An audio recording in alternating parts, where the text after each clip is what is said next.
Well, in the spirit of the game, one of us is an alien, so. You've got a lot of staticky distortion on your end there, Wyatt. Yeah, he does. Do I? Yes, you do. A little bit, yeah. It's like your Bane over there, almost.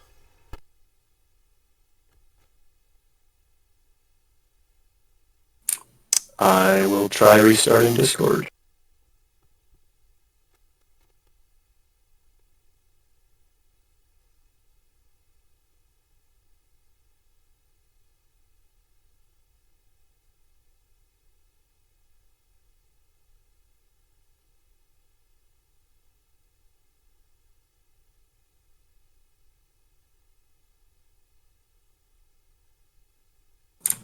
Any better? Yep, Crystal. Oh, yeah.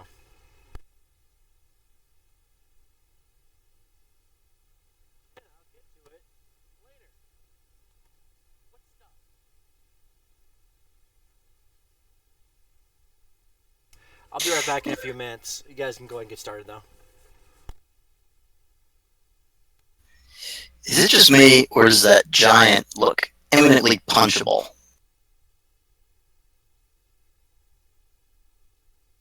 A little bit, yeah. Like the look on his face and everything, he's got one of those punchable faces. He's like giant Pharma Bro. Exactly. It's like a smug-looking bastard. He's got one of those like nose rings with a chain, so I mean, I could do like the whole 300 thing and throw a spear at him and like rip that out of his nose. You do you, boo. Why don't we wait till we get what we need, then we go and start shit. Well, I mean, we got the password, so we don't really need him anymore, do we?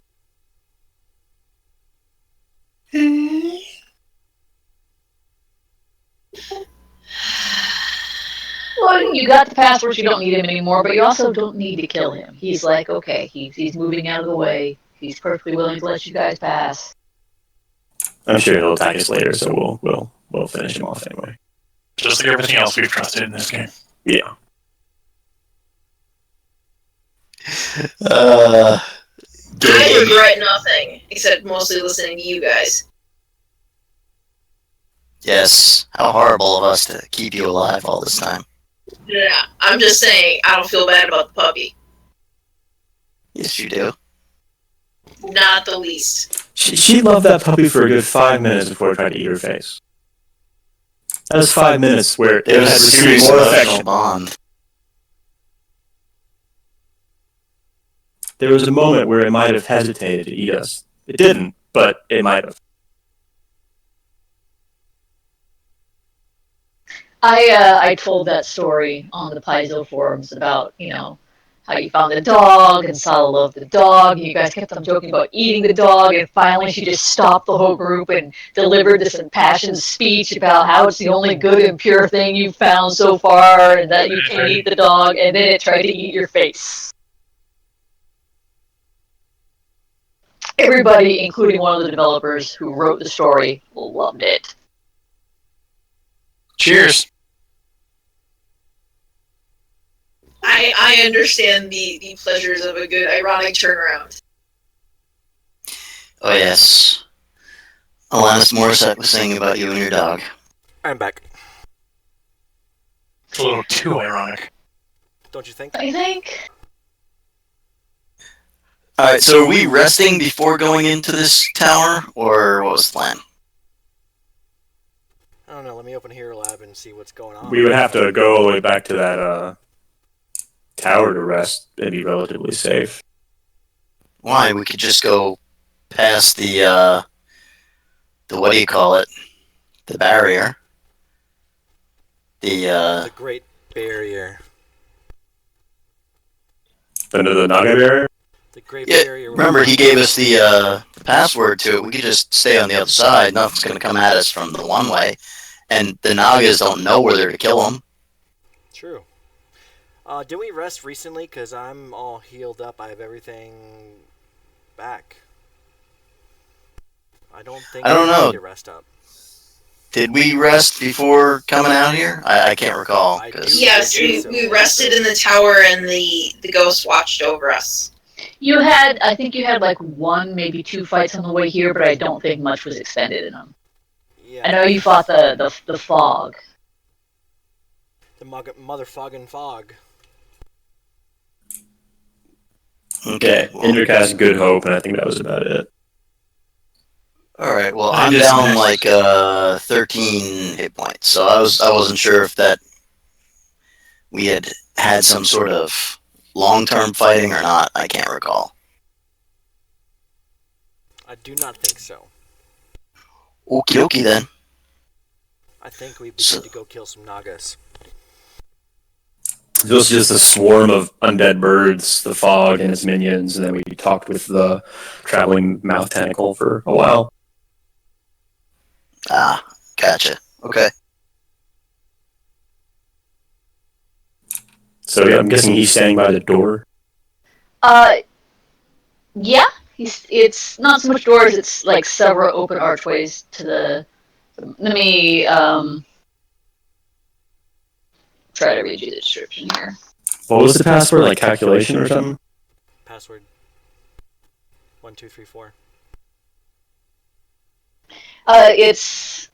There's a massive staircase that runs up the side of this tower, and there are several open doors at street level that enter to a chamber below. So yeah, there are several doors. He's standing by one of them.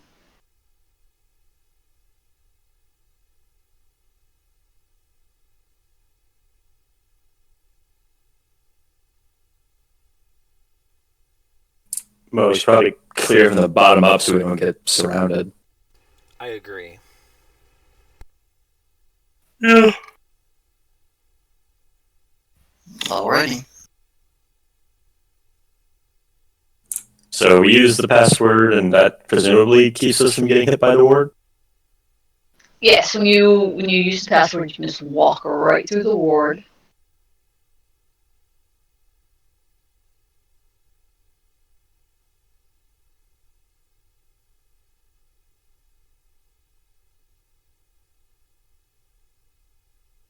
Does this guy smell of this like exorbitant amount of cologne?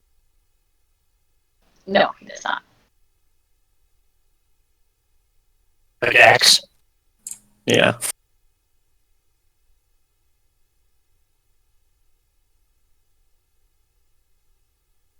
Okay. So you enter the building. Which we can see the entire thing of. Yeah. You know, it's bright open doors, bright windows. You know, it's a.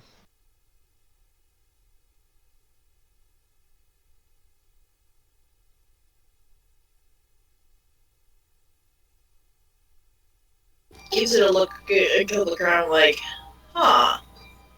This is it's a little bit bigger than I thought. Sorry, hang on. This is the.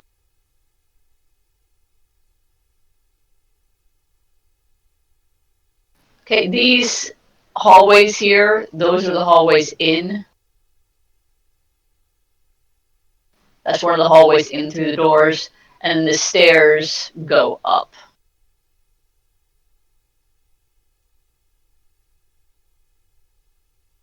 That's the entrance there.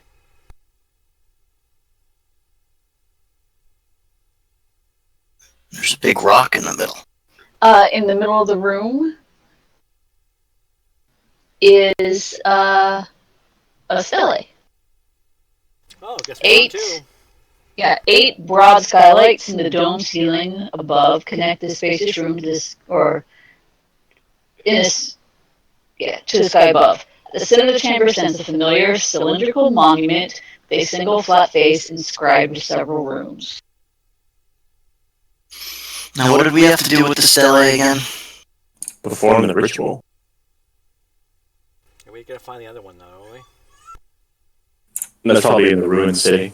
Okay, there are 2 rituals, and in order to perform the second, you have to attune all 3 stelae, and there's a ritual to do that. Oh, okay. So do we have to attune them all at the same time, or what? That's the one to attune the stele. And the one to attune the stele, basically,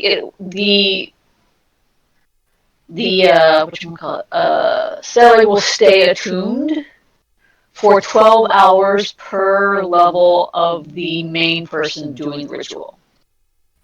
Okay, so now I guess we need to attune the stele and then go back and attune the other one. And then go find the third one. Yeah, I doubt it'll take 5 days. Right, but it's one of those things that I wish we knew that we had to do these before we left the other stele. No, we didn't read the book before we left the other stele. Well, who's our book learning peoples? Thought he did. Isn't that what all the rolling and stuff we did last time was for?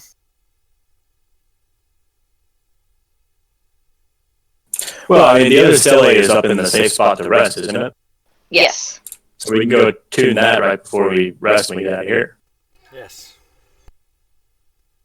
Mm-hmm.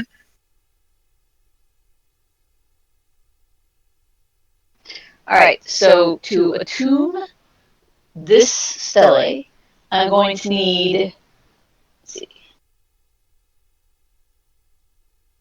3 different skill checks. I'm going to need a knowledge arcana, knowledge engineering, and a spellcraft.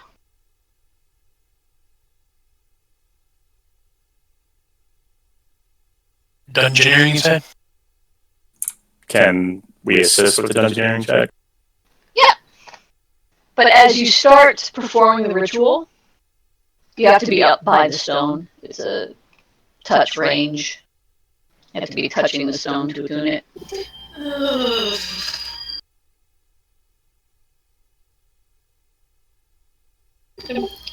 Now I'm uncomfortable. This map is very big for nothing to really of importance to not happen. Well, as you start performing the rituals, the Nagas hear you and come hissing down the stairs. Alright, let's start clearing them off the stairs. Should I And, keep and, doing one the of them, ritual? and one of them looks at you and says, "What do you think you're doing?" Saving the world? Should I keep doing the ritual, or do you guys got this? Keep going. I will do the Arcana check next then. You just did the arcana check. I mean the spellcraft, rather. Or do they have to be in the order you listed, Sani? You can do them in any order you want. And give me a initiative roll.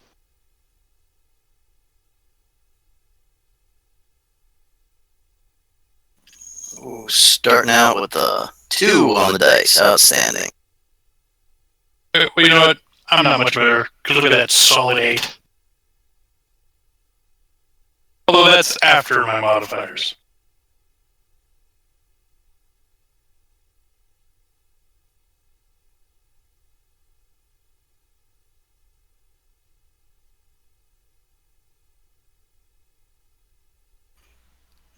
You there, Crumb?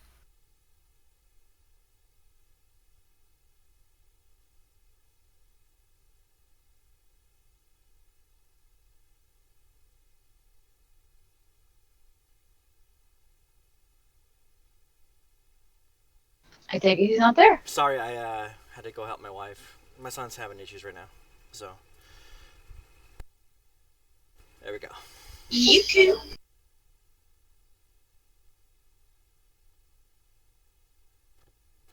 They're not gonna get away from us. What up, my Nagas? Oh, you. I was gonna say something, but you win. Naga stole my bike.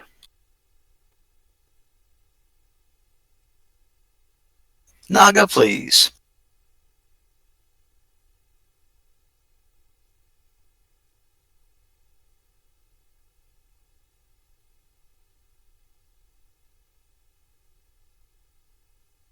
Okay, the first Naga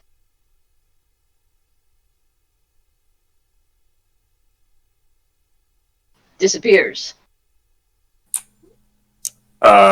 Just in case you forget, I can see invisible things.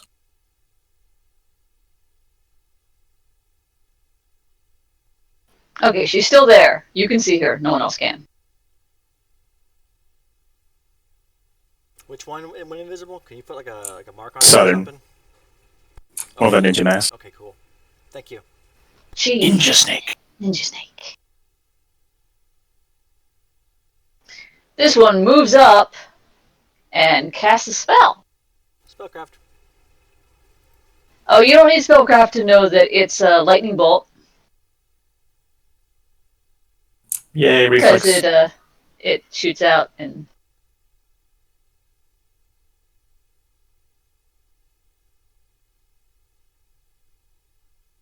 I guess she's blasting through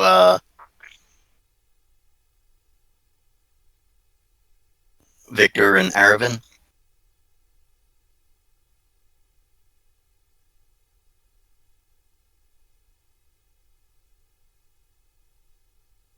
Yes.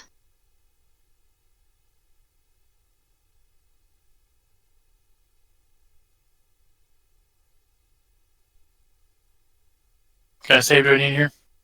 Reflex. I haven't cast it yet. Hang on. Well, you gotta have reflex before this spell hits you.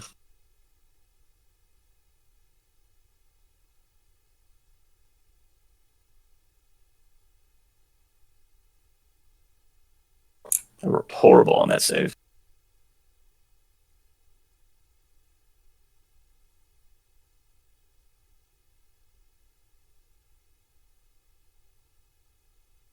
So that's 26 damage. And it's a DC 19. So I take no damage. Right. Hooray. And you take only 13, Aravan. I have evasion. Ah. Gotcha. Also, the health bars for Sol now Aravan's is showing. Sol's isn't showing. Victor? Okay, so since that northern snake is outside of my sneak attack range, I'm gonna study the one in the south who's invisible. So I assume my, compadres can't see her. And then I'm gonna shoot her. Well, that and the stele between me and her, I don't even know she's there.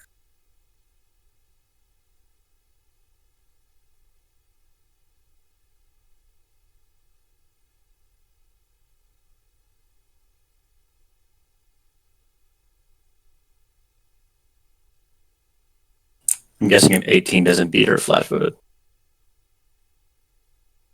No. Does a 24? Why would she be flat-footed? Oh, she's gone. Never mind. Does a 24 beat her AC? No. 26? 26 hits. All right. So that's 43 damage.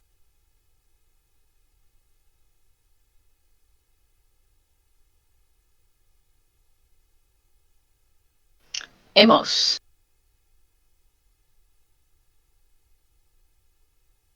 Hmm.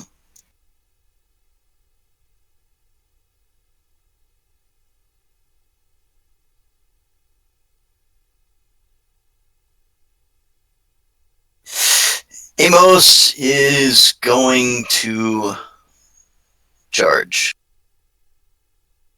Because I can fly, so the stairs don't matter. Are your wings active? It's not wings, it's overland flight, and it's 12 hours per day, 14 hours per day. So I'm always flying, pretty much, if it's awake time. Okie dokie.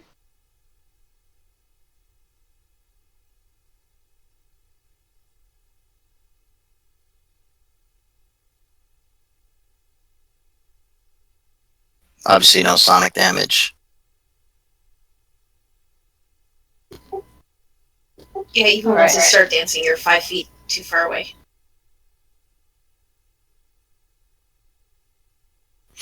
Unless you 5-foot step. I thought the creature has to be within 30 feet. It does. The creature has to be within 30 feet of the target. Has to be within 30 feet of the bard.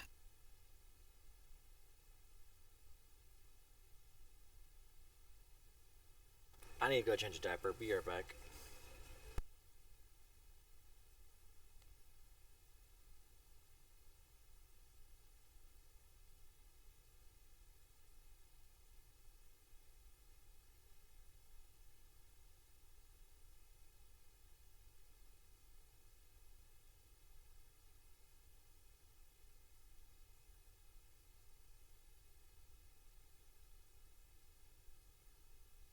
Okay.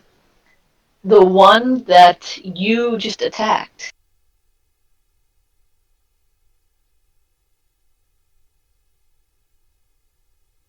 It starts to undulate its body and sort of weave back and forth. Is it casting a spell or a spell-like ability? Nope. Give me a will save. Everybody, or Everybody within 30 feet, which I think is just Amos. Okay. It's doing a snake dance.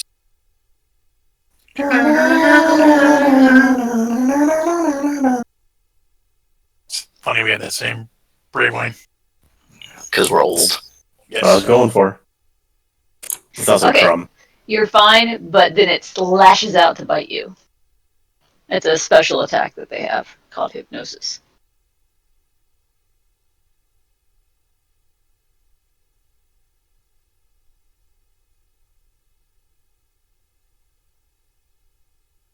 $34 does not hit, does it? It does because I charged. Well, then give me a Fortitude save. I am sure that you will totally be poisoned.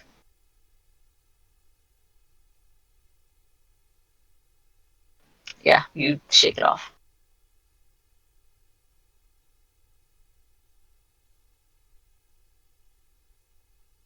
Erevan. Okay. I'm going to do my spellcraft check. If you want to continue the ritual, that's all you can do this turn. Okay, is that what you guys want me to do, or do you want me to throw some fire, or what? Do the ritual. What you want, Okay. buddy? Spellcraft it is. We'll just need Crumb to get in there and heal you up, keep you alive. Okay, how badly are you hurt? Just a little bit right now, but I'm Wait. doing the ritual while we fight. Okay, I got your back, dog. I'll keep you up. Thanks, Sam. Okay. You continue doing the ritual. Indra. I begin to dance and cast haste. Okay. Crumb. I am going to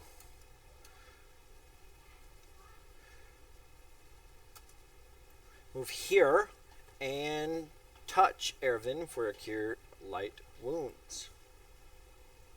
I do.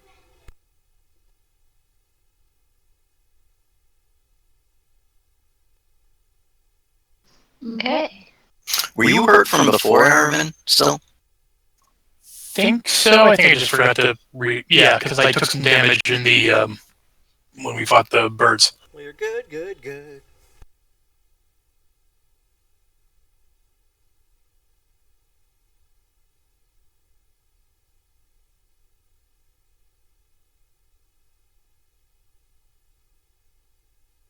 So y'all see just some arrows bobbing across the ground right now.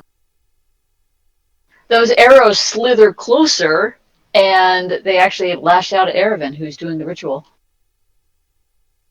That's Do I need to do like a concentration check or anything to? Does a 29 hit you? I do believe it does. Okie dokie. So you take 9 damage from that. It's invisible, so take 14 damage from that, and give me a Fortitude save.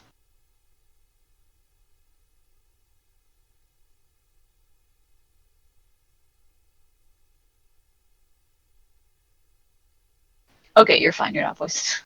Okay, 9 plus 14, you said? Yes.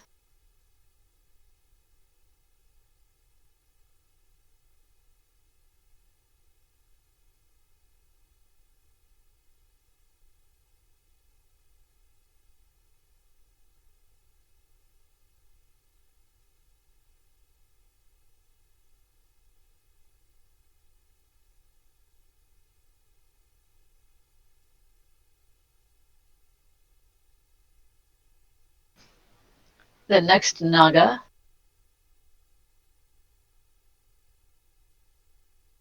slithers forward and it starts moving its body. So Victor needs to give me a will save.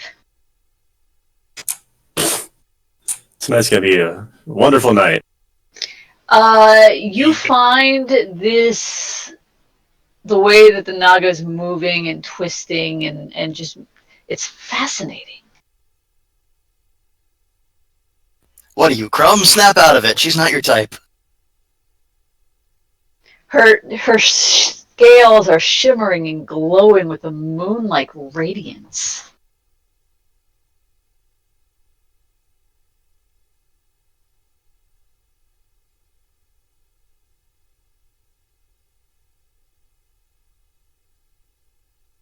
Victor, you are fascinated. Was that like a daze sort of thing? Basically, as long as she keeps this up, you are completely enthralled by what she's doing, and that's all you want to pay attention to. Gotcha. Amos. Well, Amos is gonna cast some vitamin adamantine at the Naga up here. We're hasted, correct? Yes. No Sonic, though, because too far away.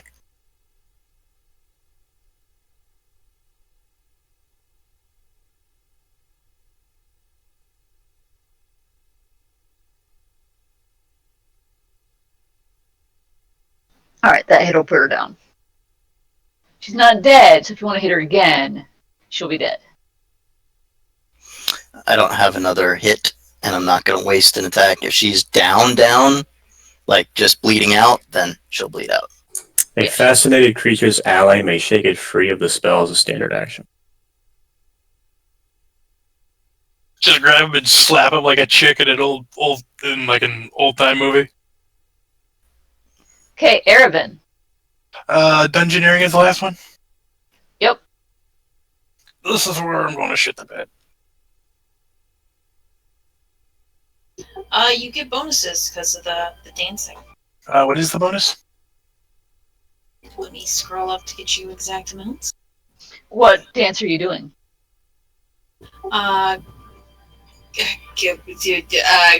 Courage. That doesn't give any bonuses to skills. Competence is the one that gives. Okay, my bad. And yeah, we don't want competence in the middle of a fight. Yeah, So no bonus?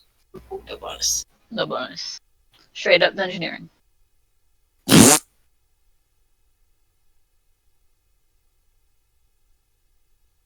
Nailed it!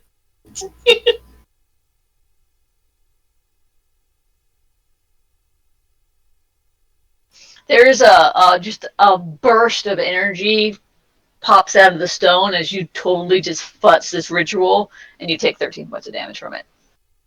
Well, damn. And so goes Erebin. No, not yet. Well, hopefully Crumb's got a bigger heal spell to get you back up to full. Yeah, I got you, bro. Indra. Okay,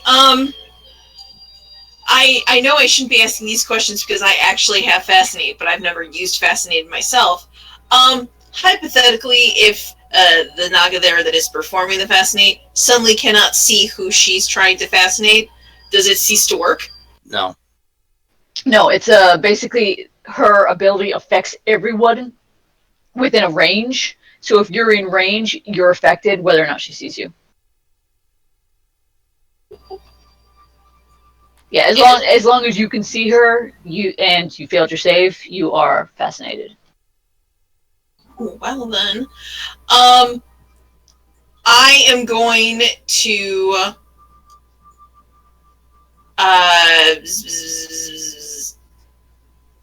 throw. Okay, I'm gonna take a 5-foot step and smack the back of Victor's head.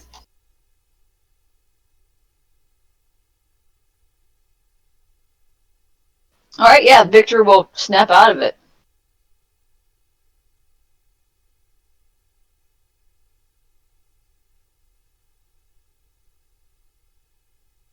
Crumb. I need to heal my buddy, so I'm going to cast Cure Critical Wounds. And wait, before I do that though, I'm going to see knowledge if knowledge works here. Which knowledge is going to work for me? For these, they're aberrations, so it'll be engineering. Well, damn. None of those were engineering or I engineering. just pushed the button. He gets a +5 if he sleeps with it. Usually. Go get your sub. I'm going to cast defensively because I think they have reach. And casting provokes, doesn't it? Yes, it does. It does indeed. So let me check and make sure my concentration roll is the appropriate number. Okay, yeah, 18. Okay. I think I concentrate.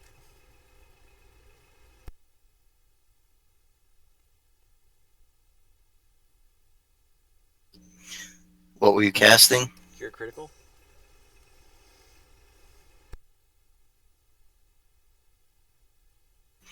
Yeah, it's 2 times the spell level, and it's a 4th level spell, right? Yeah. So it's 23 is the DC to Woo, concentrate I got that it. one. So, Ervin, you get 33 back. Appreciate it. You're welcome.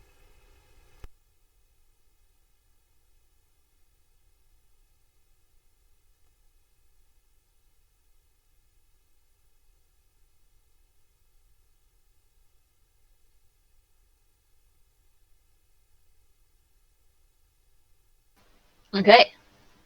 This Naga, seeing Erebin has stopped doing the ritual, is now going to try to bite Victor.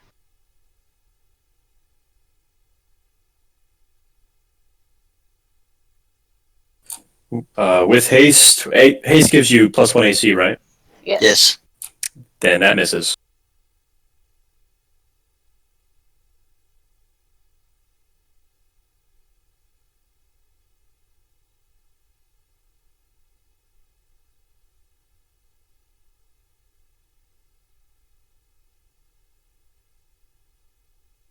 The other Naga is once again going to cast Lightning Bolt, since you are guys in lovely Lightning Bolt formation. Good thing you 5-foot step there, not the other spot. So So everybody give me a reflex save. Is it a straight line, or does it make a detour to hit me too? No, it's straight line. I So, who's the hit? You, Arvin, and Victor. Okay. And I probably failed. Yeah. So Victor takes no damage. All the rest of you take full damage. 125. Yep. Well, you were just healed, Arvin. I got Well, you know, it's an ebb and a flow. It's like the tide. The hit Victor. points come in, the hit points go out. Alright, so Victor's going to use his swift action to study the one on the stairs, but he's going to shoot the invisible one. It's literally a crimson tide. That's what she said. I literally did.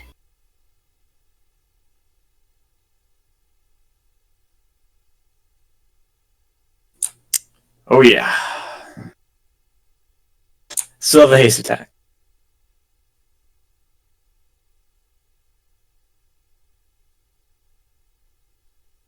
Well, one of those hits. And the hasted attack hits.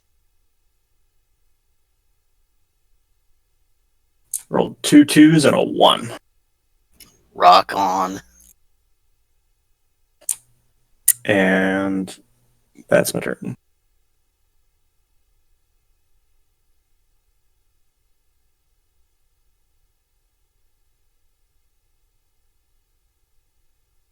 Amos.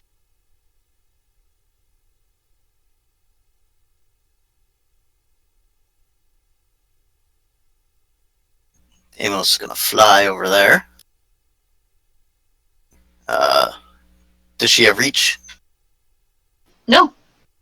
Okay, so then she does not get an attack of opportunity as I fly up to slice at her.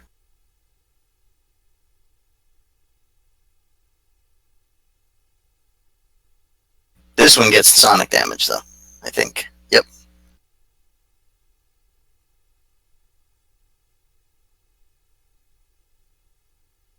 Okie dokie. Aravan, now what are you going to do? Actually, can I make a 5-foot step and still do my knowledge thing? What do you mean knowledge thing? My The ritual's over. Okay. Yeah, you failed the ritual. Okay, I thought I'd have a chance to do it again. Never mind then. You can restart it if you want, but you get to start over. Yeah. You still might want to get away from the Naga. Yeah, it's going to take a 5-foot step, like here. Yeah, as long as you're with arm's reach and can touch the stele, you can start the ritual over. Alrighty, let's do that Arcana check again.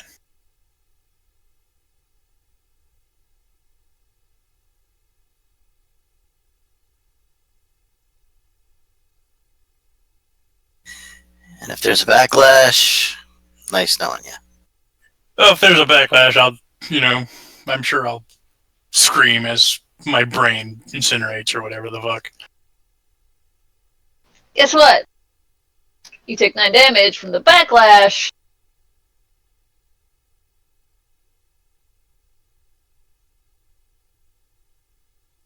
Alright, maybe wait till after combat's done and then let Sala do Inspire Confidence for 3 rounds. Yeah, that's what I'm thinking. And also, other people can assist you in the ritual. Right, but we can't assist if we're doing something else. Yes, I know. That's why I'm saying maybe, wait. Well, I was thinking, the Arcana and the Spellcraft, that's the shit I normally roll high on.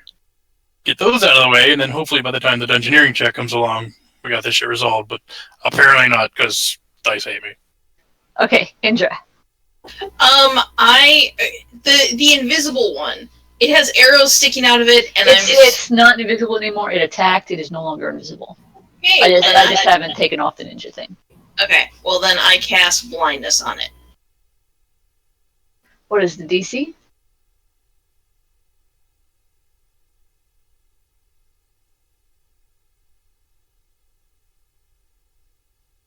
Let me look what level it is. I'm sorry. I believe it's a 2, but I want to make sure. Yes.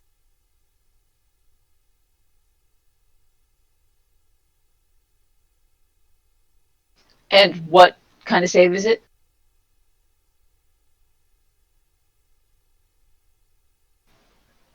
What kind of save is it? Will save, reflex save, fort save? I should just push the button. Fortitude. She rolled a 2. So she fails. She is blind.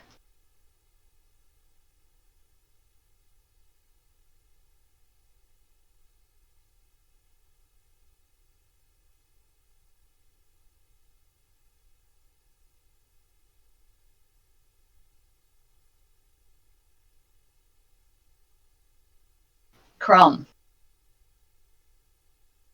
I am going to take a 5-foot step forward and channel positive energy to heal my allies, excluding them. Bad people. you freaking serious? Look at 4 ones, 5 ones. 5. Well, at least you guys are all blessed. That's freaking ridiculous. Okay, the Naga, who is blind, takes a 5-foot step back and starts to do that undulating, shimmering dance. Everybody give me a will save. Boom.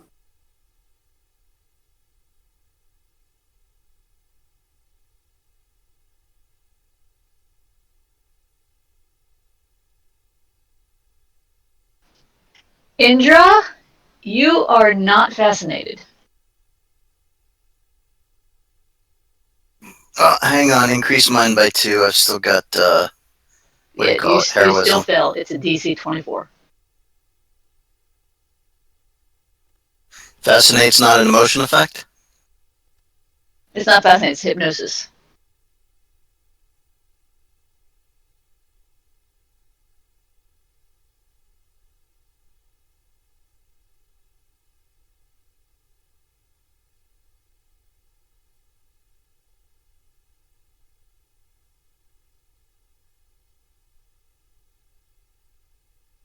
I don't have time to slap you all.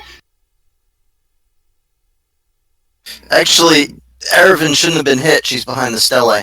She actually can't see the Naga. Yep. So Erevan gets to avoid it. Good looking out.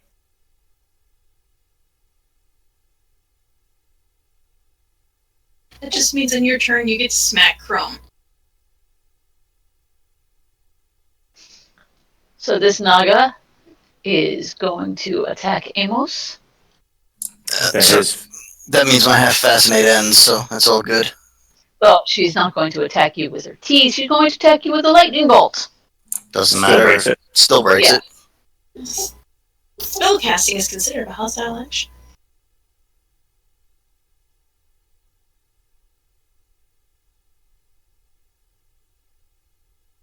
And if it's a lightning bolt, that means it's going to hit me, Victor, and Crumb.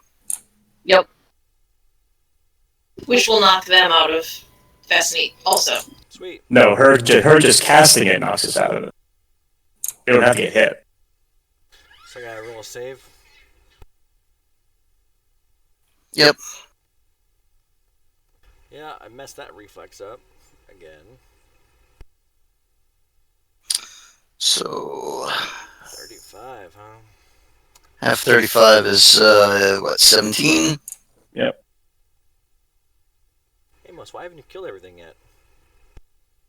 Because they're all the way fucking around the room, man. I have to keep moving to get to them. Ask Machine Gun Kelly here why he hasn't killed everything. Durr. Pretty scale. Pretty scale. Pretty thanks. Victor. Alright, Victor's gonna try and shoot the previously invisible one again. Since I can't see it, can I get a sneak attack on it? Sure.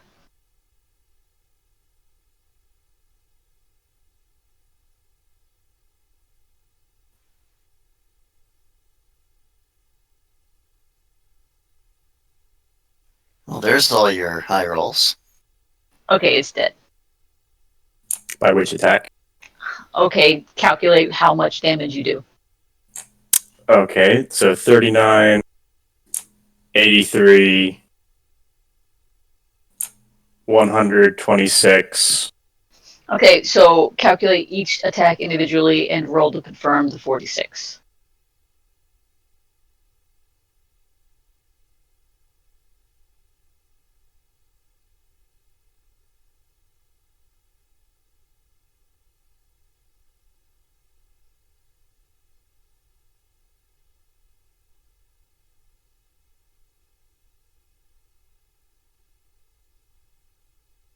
There's a 44 confirmed. Yes, so your second attack will take this one out. Alrighty. Then the one that's left. We'll take the 43.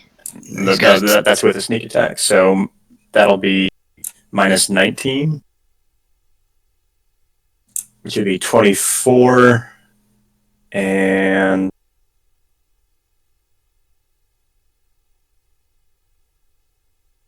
24 plus 27, and then my haste attack.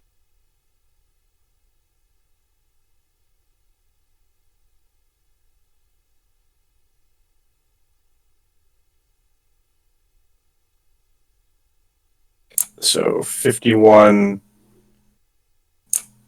96 damage to the last one. Okay, and just because it crit, it puts her down.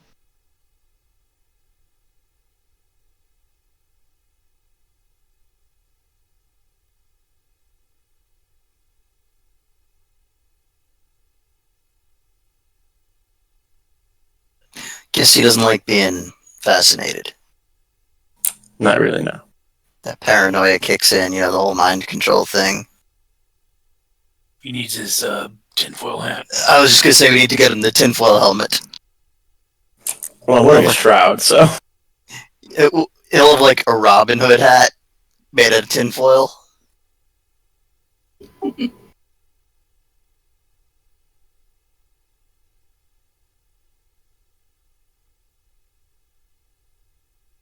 Okay, so you take out the Nagas.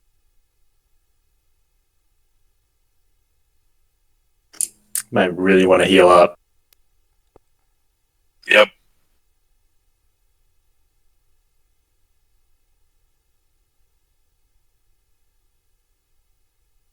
Combat is over, but we still have the super, exciting stress music.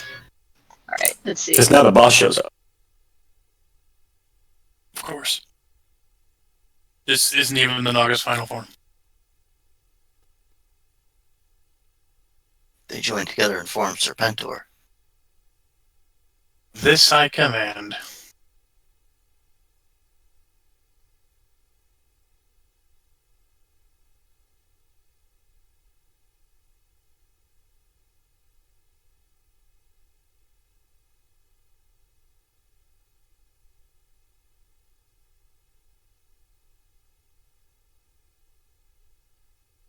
Now, fortunately, we have wands for some of this out-of-combat healing stuff. Okay, how bad are we off? Well, you and Arvin look the worst off. I'm only down about I'm feeling pretty 25 points or so. I'm fine.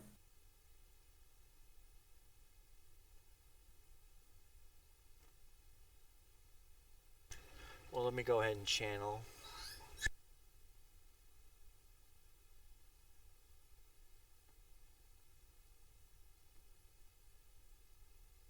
How does that get you, Ervin? I think it's not bad, but I could use a little more. Okay, here you go. That brought me exactly to full.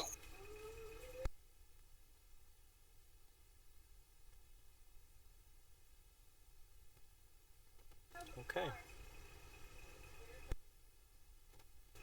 Did you add to 13 more? Yeah. I'm 14 off for max. Okay. I'll hold off and get you in the next channel. Redo. Okay, you want to search these Nagas and see if they have anything of value? Sure, I can do that while or which one of those can aid or than more with engineering? Well, I meant someone who actually can look with detect magic as well. Give him the old quick detect magic going on.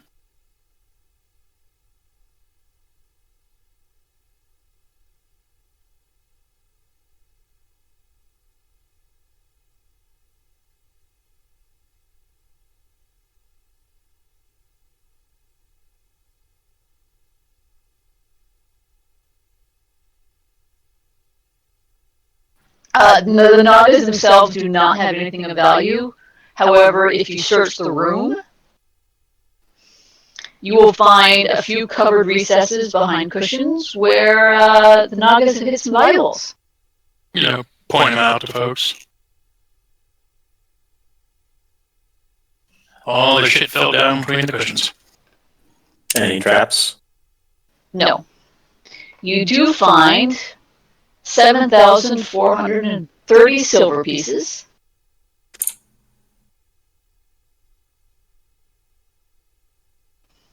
A mithril spyglass worth 1,500 gold.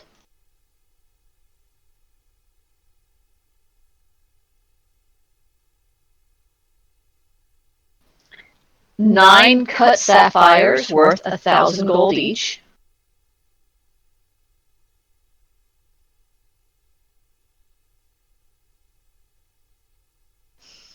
A scroll of sunburst.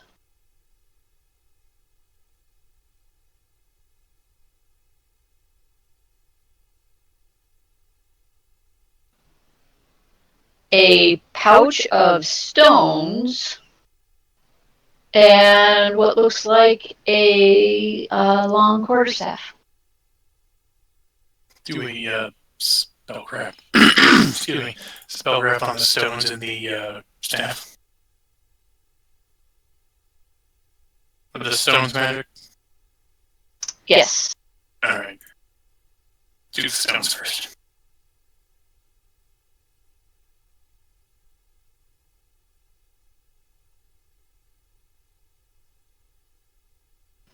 Alright, the stones are something called lithomancy stones. Once per day, the possessor of a set of lithomancy stones can frame a question in their mind, cast the stones upon the ground, and attempt a reading with knowledge planes check to find the answer to their questions. Tips.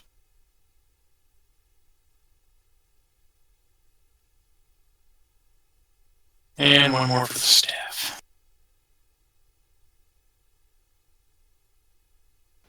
Just barely, you find out that this is something called a Staff of Heavens and Earth.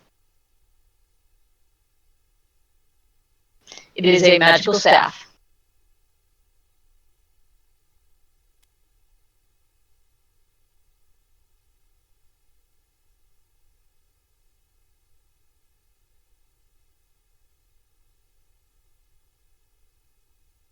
You can just Google Staff of Heaven and Earth, and you can see what spells the staff can cast. Holy shit, that's valuable stuff.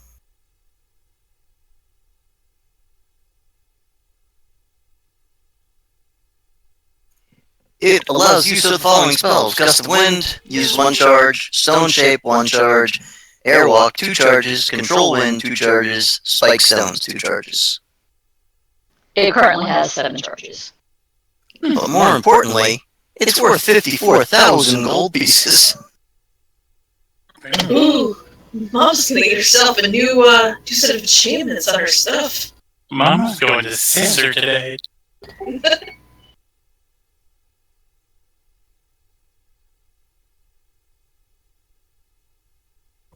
Heading out to the Golden Corral. So fancy. That chocolate fountain, yeah. Going on a Saturday so we can get you that prime rib. Those chocolate fountains are so nasty. I know. There's so much bacteria in them. I would like to play.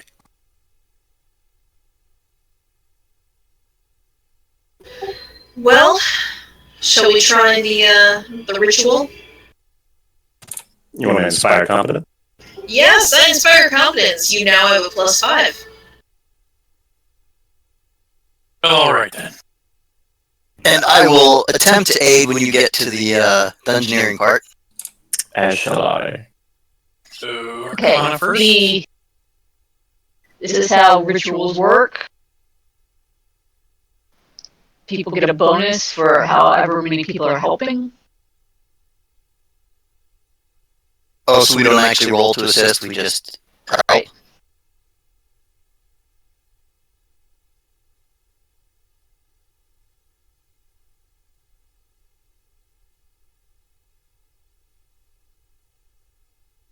I'm a helper. Okay. So it's annoying because the actual rules for this ritual are on a completely different section of the book from where you actually are, so I have to keep flipping back and forth. Okay. So give me a knowledge arcana check. So who's helping? I am. This is Victor. sorry, I forgot to hit the wrong button. Is that what the +5? And I hit the wrong button and the thing didn't come up that allows me to add the bonuses. That's okay. That with the bonuses, I'm calculating them in for you. That one works. Okay. And spellcraft. Okay. Now, knowledge engineering.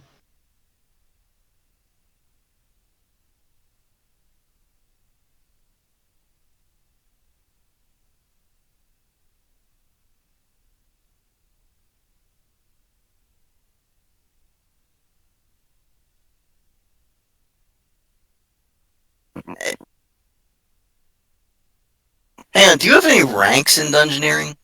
I do not. So, how many people were helping? I was helping. I'm helping. Let me roll some I think spellcraft all here. 4 of us. No, you don't have to roll spellcraft. It's just Erebin. Okay. And doesn't Erebin get bonuses for her spell level? Yep. She takes 23 points of damage just as it fails. Oh. That rulebook says she only has to succeed at half of the. Yeah, scores. that's not what the rules you just posted say.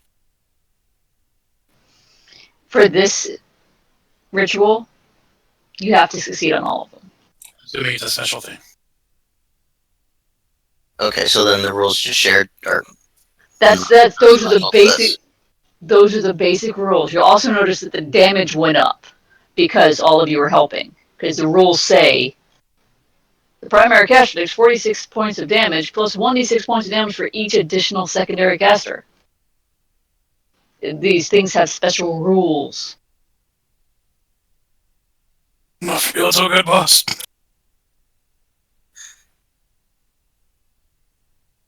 Alright, well, here's an issue.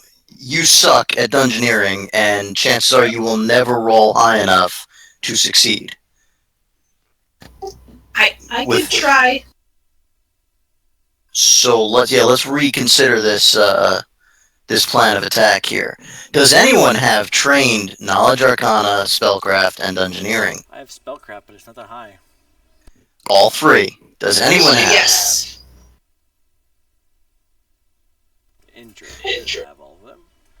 I do. And inspire competence on yourself. Give yourself heroism for a +2. Something. I can give you a Alright. guidance, right? I touched myself. Now I got +7 to everything. Do you want a guidance too? Sure. Lather me up. Oh. I don't think that'll stack, I'll will start it? taking my pants off then. No, guidance is a competence bonus. It doesn't do anything. Much like Crumb taking off his pants. I'm That's inspiring just confidence. I think you're spelling comedy wrong. Okay, so let me try Knowledge Arcana. You're good. How much damage do I take? You don't take any. Okay, good.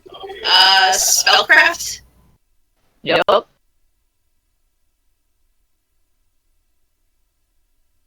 +7 there, so that's 29. With the +7, you're okay.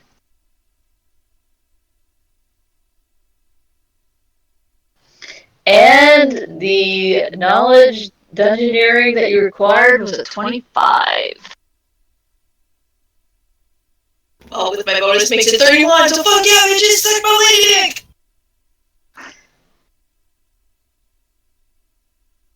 Pretty sure it would be a 33. You know what? Math. Yeah. The Cella's flattened face glows softly with several yellow eldritch runes.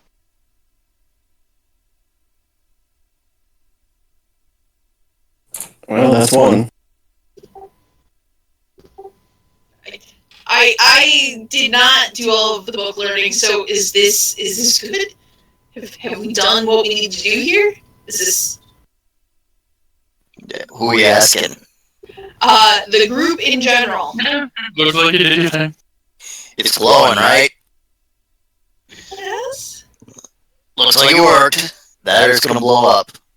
Figure it's 50-50. Wings kind of cover my face because this is my moneymaker. I don't think it is, really. Alright. Not insulting your face, but let's be real here. Ew, it's like my sister. Way to make it weird, Crumb. Way to make it weird. So you're from, like, the backwoods of the hill country. It's from Endor, Alabama. You're my sister. You're my sister. Okay, is there anything else to this tower besides what we just did and what we searched? Like upstairs, is there anything we need to look at or do, or... Probably. Upstairs, it's just a lovely observatory. No, so that's all the Naga? Yeah, Yeah, that wasn't too bad. Nice. they weren't too bad because they're basically divination. Are they all lunar Nagas? Yeah, actually. Does that They make are- something special? They are advanced divine guardian lunar nagas. Oh, Divine Guardians, okay, groovy. Cool, I think. Alright, well, why don't we, make sure that everyone who's, like, injured is healed up before we step out and talk to the giant, because I don't trust him.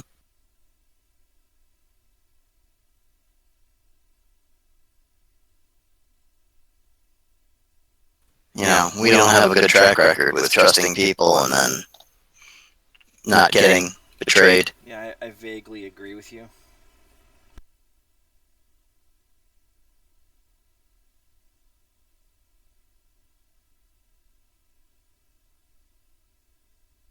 Okay, well, you step outside.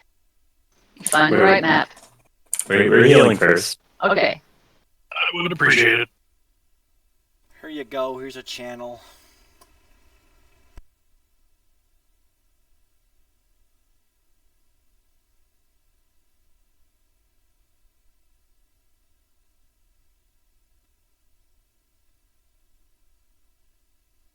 How's a 26 do for you, Erwin?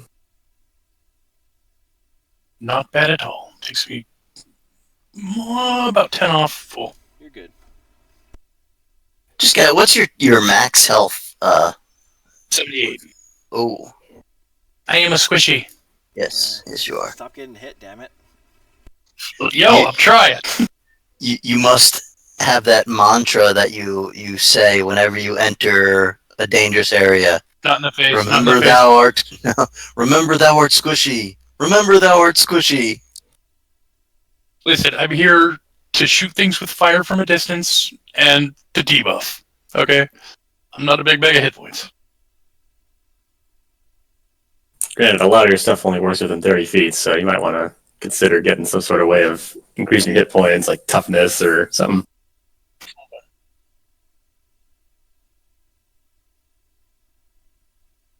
Well, it actually would have been fine if it weren't for the botched rituals and the, 1, 2, 3 lightning bolts that went through her. Yeah, I think all things considered, I'm doing not horrible. Yeah, not everyone can Peter Pan out of the way of lightning bolts there, Twinkle Toes. Victor clicks his heels. And he flies off, and his fairy dust and leaves like a vapor trail that says, fuck you. Well, if I want to, I can turn ethereal. He flies around the room like the Nyan cat. Complete with music.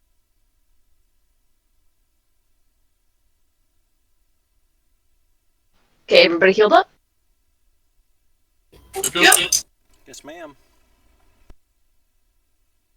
Okay, you head back outside, and the giant looks at you, and he's like, have the Naga decided to leave? Yes. Sure. From a certain point of view, yes. He smiles at you, he's like, wonderful, the sky here is so lovely. Now, if you excuse me, I must get back to my studies. Oh, one last thing. Don't touch the stele. Okay. And we That left a doesn't little bit of happen. a mess in there. Have fun with that. You're not going to get your deposit back. I wasn't expecting to get my deposit back anyhow. The Nagas are exceptionally greedy. We know. If you happen to find my deposit, take it with my compliments. Yes, if we find it. The giant actually laughs and gives you a wave. If you'll excuse me, I must get back to my studies, and I'm sure you have very important things to get to. Yep. Yes. Stuff to kill, world to save, all that. Yeah, the usual. And he hurries back inside. He looks like a man who's got shit to do. Where will you be when diarrhea strikes? Saving the fucking world at this rate.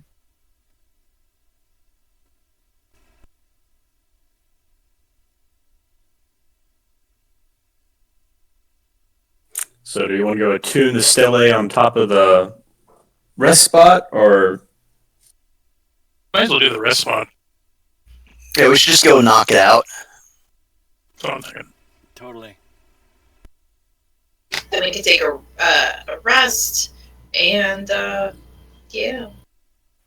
Do we really even need the rest? Just Well, I know Chrome's used several of his healing spells. I don't know. I'm good. I mean, we can go for a little while longer. I mean, I only use a couple channels, and I've only burned a couple spell slots.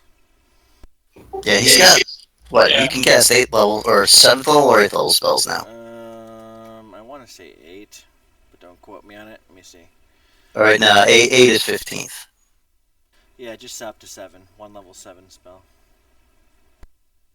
Because the next most likely big fight we have is going to be those polyps, and if I remember properly, they hurt. I can burn like freaking 21 lower level spells for healing, so. And I have the cure, the super wand to cure serious wounds, and I have the cure moderate wounds wand still. So, we're good. well, let's make our way back to Rest Tower. Yep. Also, let me show you. For Erevan, this is the ritual that you need to do to follow lulls. If you'll notice the second paragraph,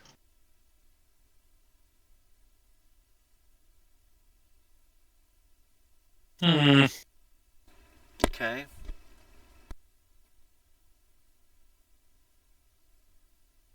especially the last sentence. Yeah. But we still have the Necronomicon. Yep. Just letting you know. I thought we had decided we weren't giving it up till we were done with it. Well, I ain't gonna cast from it, so. F y'all. No, that's for transporting us.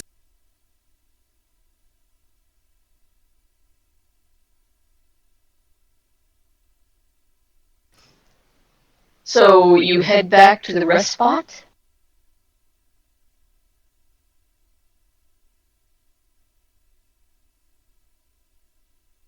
Hey, Ghosty, we're not really here to rest. We're just here to activate the stele we forgot to do the last time we were here. Yes. We are here to stele this thing.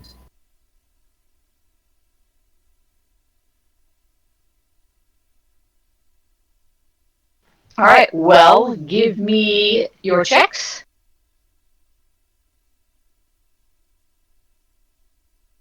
Arcana good. Spellcraft good.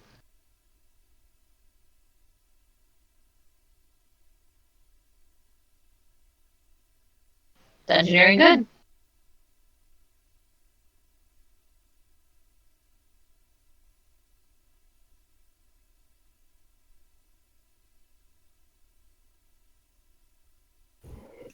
Yeah, so that second paragraph basically, if we don't have the Necronomicon, it's very costly to do. Yes. Mm.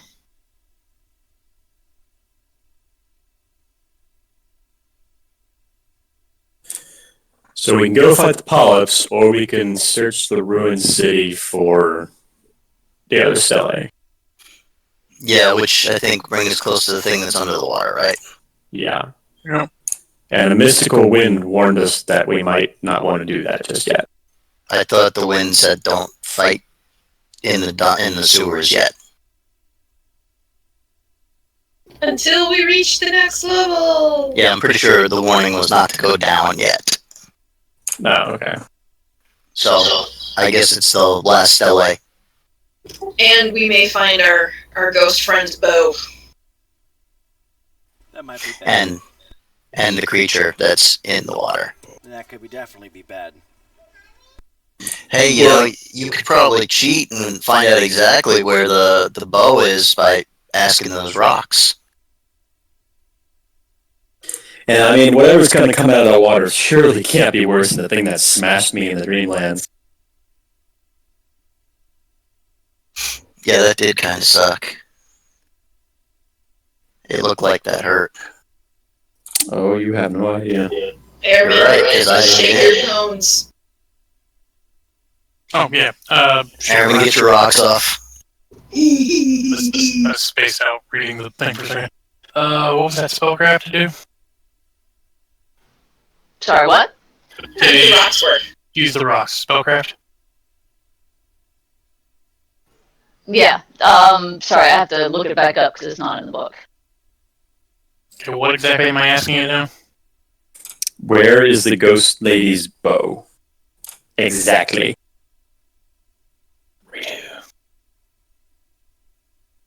Once per day, you can frame a question in your mind, cast stones on the ground, and Knowledge attempt, knowledge planes.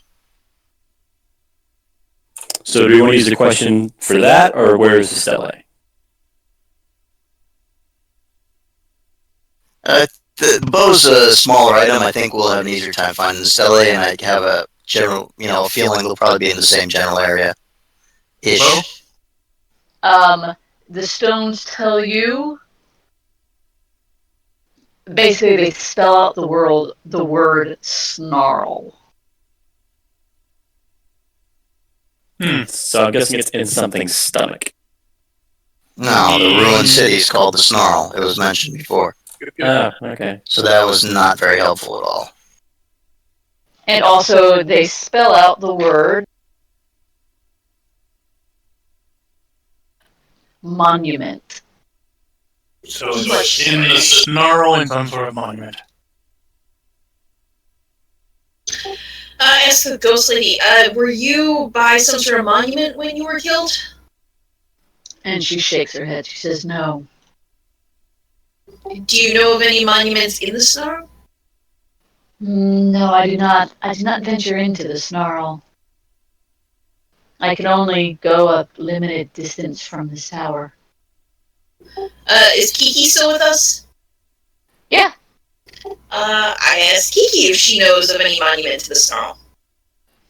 She says, the last time I was here, there was no snarl. Well, in that area of the town, what used to be the town, that spot. No, the polyps who built this place did not build monuments. So maybe the stele. Possibly. That was an utterly useless magic item. Hush. Yeah, you can use it again later, tomorrow. Yeah, so stones why they suck. All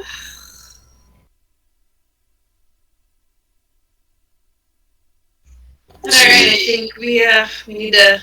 We'll check on the guy we rescued and our camel cart, and then we head out. I'd say. The guy you rescued is gone. Oh, so he just I was totally terrified to be by myself, so I'm gonna run off and be by myself. That's cool, bro. Well, we left him by himself. So. And in the place you left him, you do see what looks like some fungal filaments on the ground.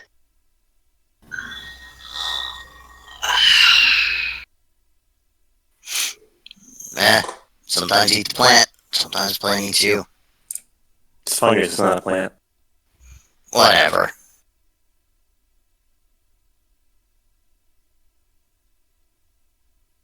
To the snarl! Do do do do do do. Okay, so show me on the map. You can see the Snarl is that big ruined area.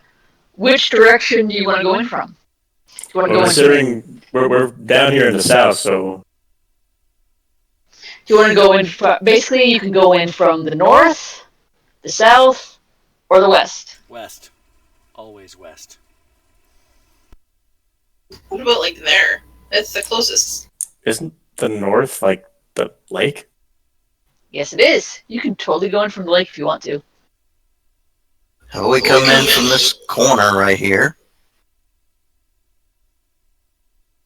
And now all these buildings are knocked down, right? Yes. So why don't we just do some aerial reconnaissance and look for Estella? See if it's still standing. Well, because the buildings are knocked down in such a way that some are like leaning on each other and some are like forming caves. They knock down and they basically it's a big old jumble. It's not like a big open area. It's like if you ever crawled under a giant patch after they cleared a forest, where they dump all the logs.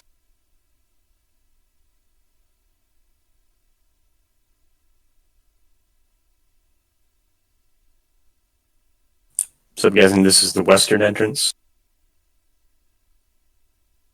Yes.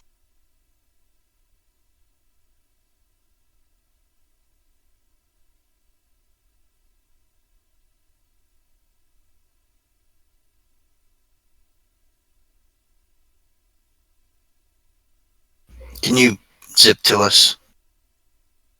I thought I just did. I'm looking at the Naga place. Oh, is that another? We're right above it. The Naga was an inset on this map. These maps are creepy, dude.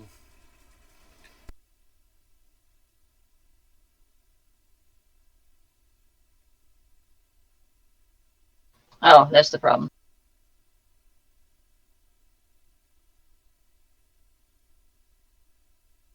There you go.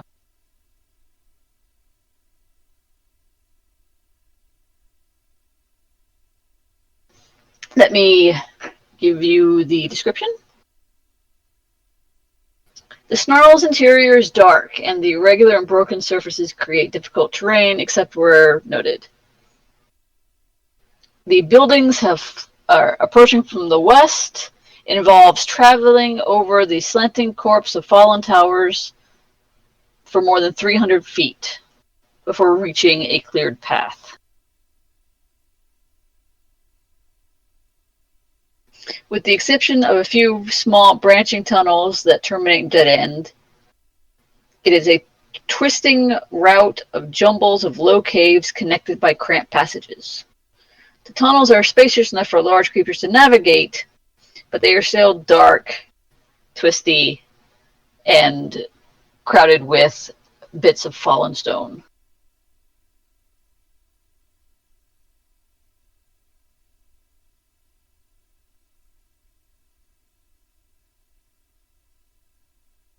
Looks like a jacked up version of like the Emerald Spire level or something.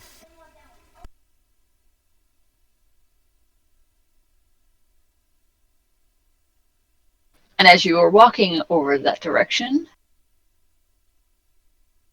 you are approached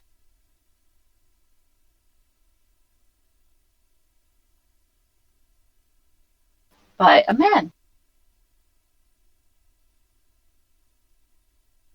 He's not actually that tall, it's just his picture's squished otherwise. He's wearing what looks like he's wearing robes. Anyone want to give me a knowledge history check?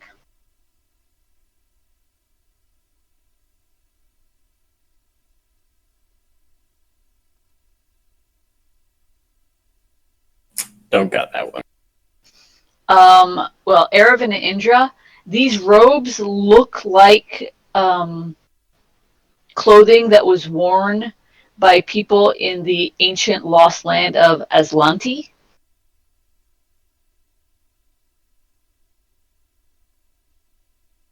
Okay.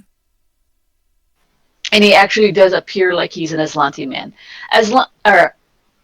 as Aslant was a massively powerful and advanced human civilization that was wiped off the face of the planet during a major apocalypse.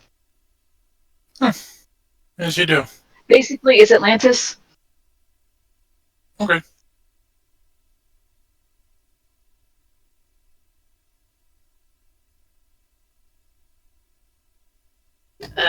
Kind of say something to the rest of the group. This guy ain't quite right. He walks forward, looks at all of you. You know, he looks at Amos and just kind of, you know, shakes his head a little bit. Looks at Crumb, does the same. Looks at Erevan, rolls his eyes. Looks at Endra and frowns. Then he looks at Victor and bows. And says, "Greeting, child of Aslant." Hello, good sir. What brings you to these parts? I'm still caught up. Indra is like looking at Victor like that James Franco gif where it's all like, whoop.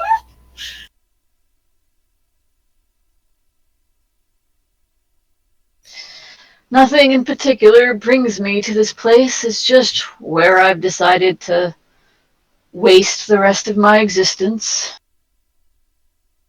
Why wasted? The world not interesting enough? My people have been destroyed. I nourished their civilization from its infancy, and in a moment it was gone. What's the point of anything else? You can make a new one. For sure.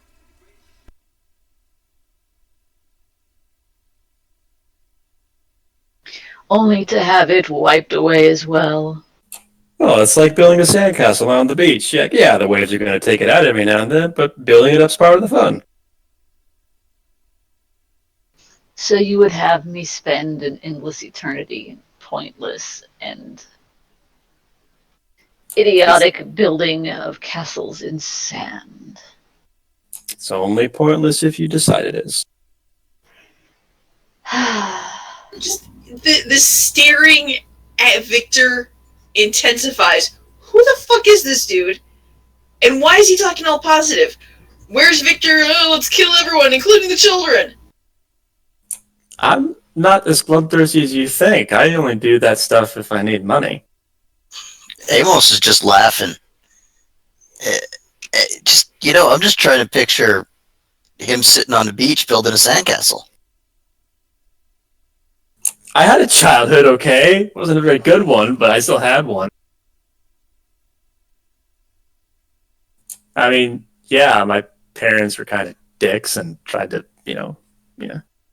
And here we have we'll build some lovely murder holes. Yeah, they taught me how to do that. And pour oil on the peasants. No, we didn't have any peasants. So, why did you call me a child of Atlanti?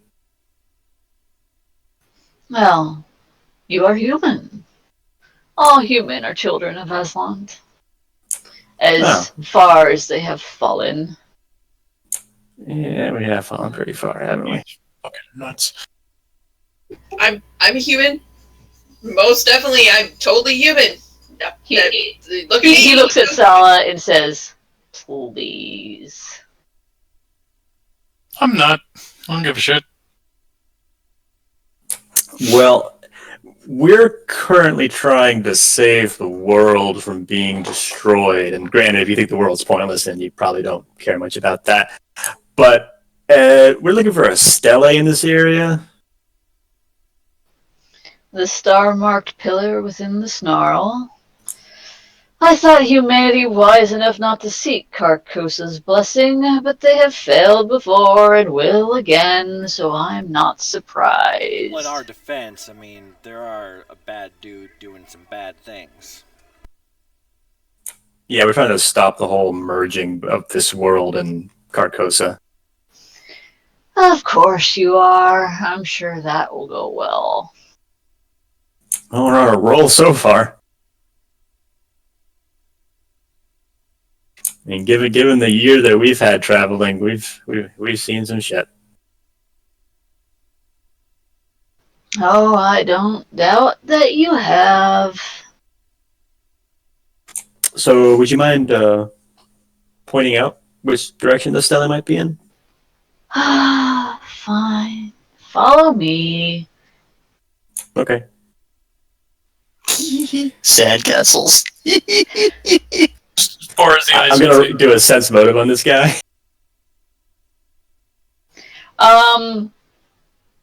He seems totally nihilistic.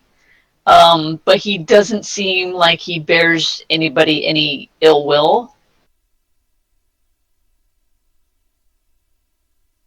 He probably needs a good therapist and some, Prozac, but otherwise he doesn't seem like a problem.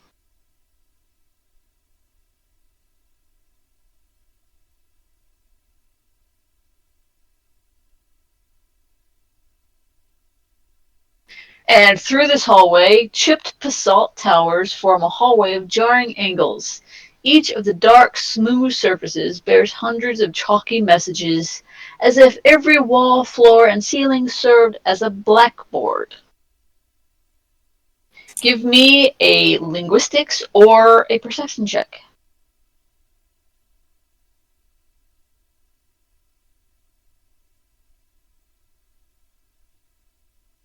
I'm just rolling horrible on these checks.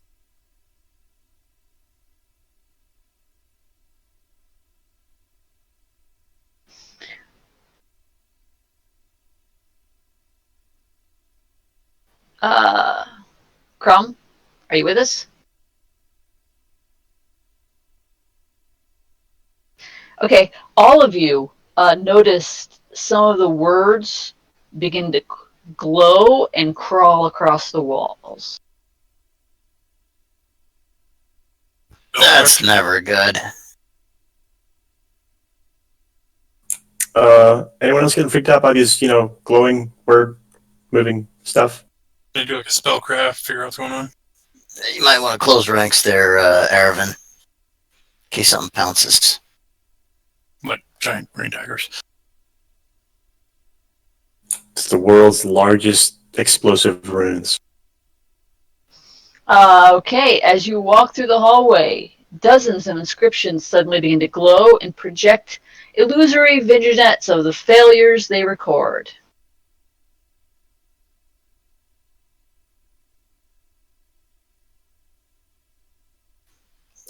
Yeah, it's like somebody made a whole magical blackboard full of trying to fall asleep and thinking about all the shit you did wrong in 7th grade. Each of the affected creatures sees one of its own failures, subjecting it to a crippling wave of regret and nihilistic despair. Everybody give me a fortitude save. Why the fuck can't I roll well?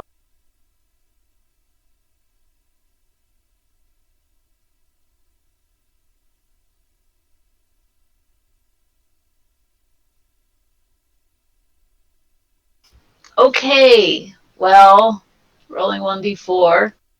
Those of you who got higher than a 16 take half. Those of you who got less than a 16 take 4 negative levels. Uh-huh.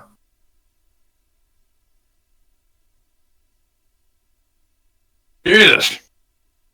It was a haunt, you all saw it, and then you just kind of stood there.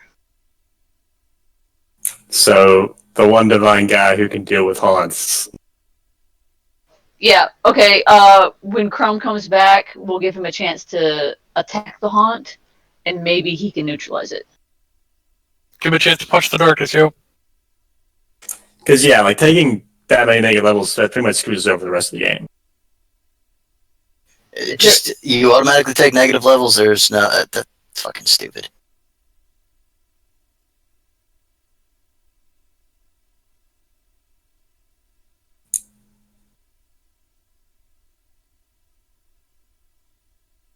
Well, I think this if Michael's AFK, I think this would be a good time for like a 5-10 minute break. Okay. I'm Alrighty. gonna make a tea. A good cuppa. Yeah, I'll be right back. Hello.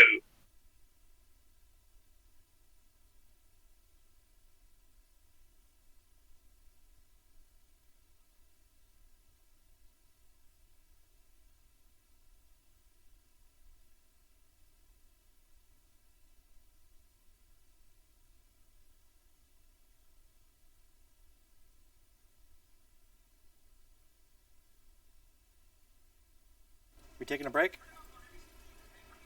Okay, Michael, while you were gone, there was a haunt.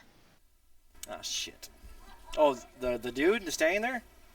No, he's not the haunt, but he walked through it, and you guys were following him, so you walked through it and it triggered. Okay, He so doesn't save trigger or it. something? You can do save, or you can like channel to attack the haunt. Or make a knowledge religion check to figure out how to defeat the haunt or what. Figures.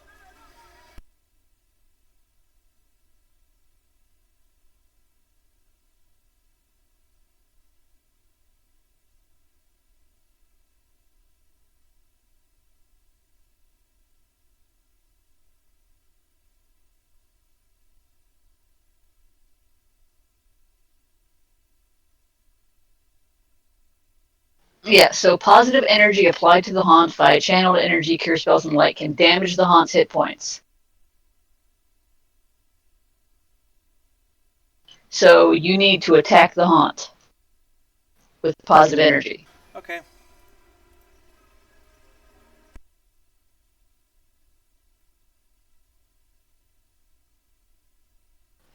Do you have anything that can boost that up?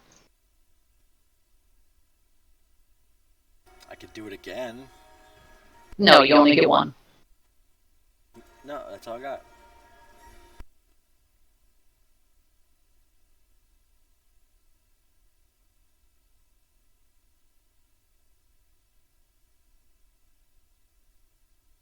These ones are killing me today.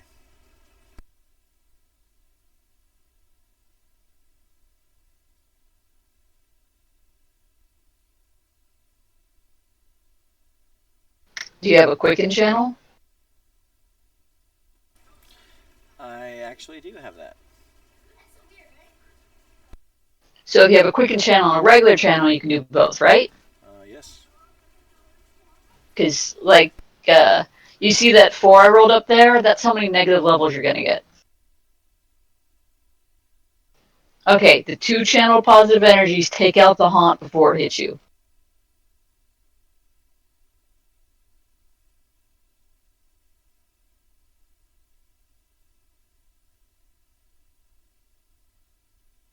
A quick channel uses up 2 abilities, though. That sucks. So I only got like freaking 5 channels left. Yeah, but do you want to use the channels, or do you want to get hit by 4 negative levels? Negative levels are easy.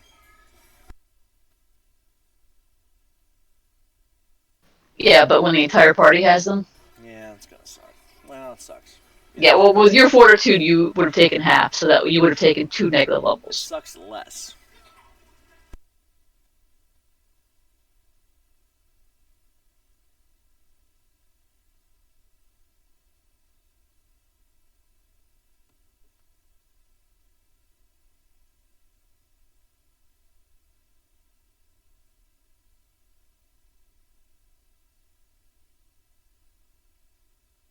Okay, but yes, we are taking a break right now.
I'm back.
I'm back.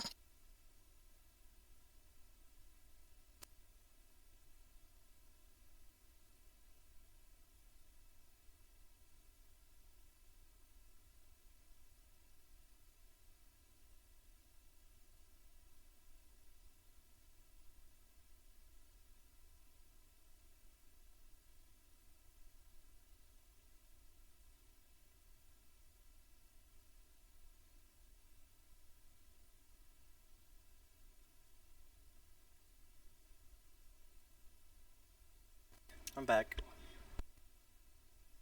Welcome back. I believe everybody else is still taking a break.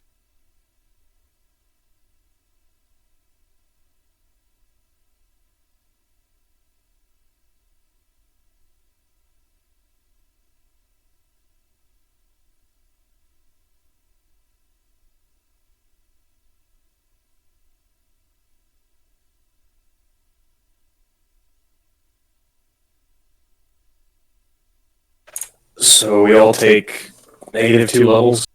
No, Michael came back and he was able to blast out a channel and a quicken channel fast enough to kill the Haunt. Okay. So we're good. So you're good.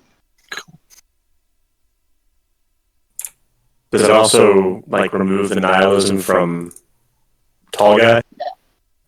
No, he's just a dick. Okay, gotcha. He's like been listening to Morrissey for like 2,000, like thousands of years, so there's not much we can do for him. I can give him therapy. At that point, just kind of got to put him down.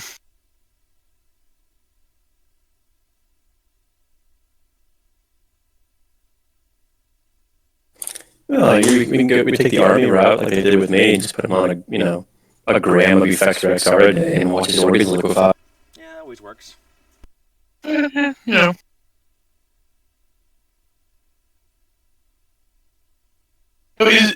Sani, is this like a physical person, or is this like not? It's a physical person. Okay. They had good healthcare back then. Really? You can give me a knowledge planes check. I know everything about all the plates. All right. This guy is something called a Manu or a Manasuputra. They are extraplanar creatures that basically dedicate themselves to help uplift a certain people or civilization. Womp womp.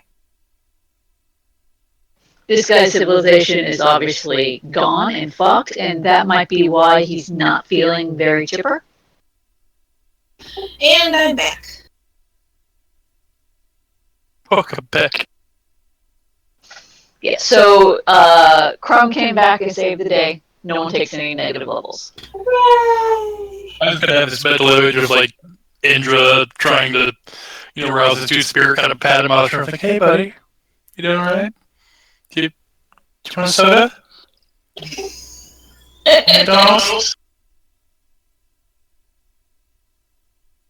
This one in particular, he is dedicated to uplifting humanity, and he spent Aeons uplifting Aslant and Aslan was destroyed. And Does not look good on the resume. So what was Aslan destroyed by? Aslan was a great civilization, and they thought they were the best because they were. And oh god, brain fart. The Abyss, who lived at the bottom of the ocean, they decided that they weren't thrilled with how uppity the humans were getting, so they decided to destroy them all. So they summoned a giant asteroid or meteor or maybe a comet and slammed it into the planet. There were other meteors and stuff that came down with it, but it was basically one giant cataclysmic asteroid that came down and smashed into the planet and destroyed their country.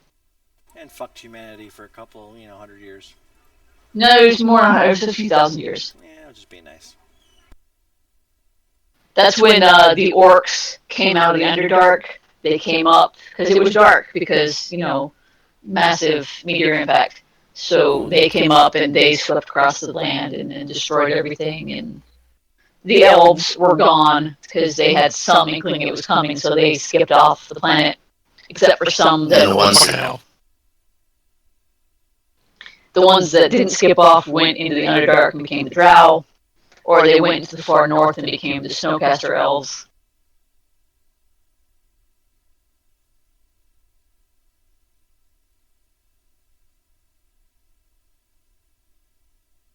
Well, as advanced as they were, I guess they didn't have a Bruce Willis. Although Aslan had already fractured off to become Thessalonia and whatnot by then. Because it was Thessalon that got smashed by the meteor. Yeah, the Aslant, the meteor didn't hit Aslant, but the tidal waves and stuff basically destroyed the continent. There's now a large island chain where Aslant used to be. That's what the next AP is about. Yep. Cool.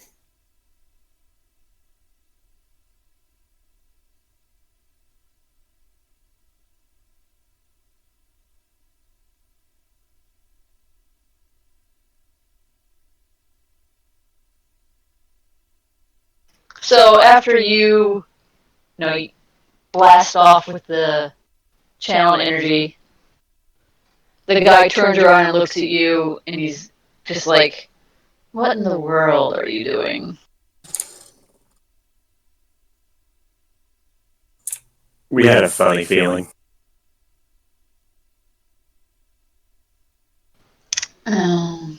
All right. Follow me. And he continues on. He points down to the south. Down that way, you'll find this insane Dorbray. Pay him no mind. Complete narcissist, not worth your time. Over.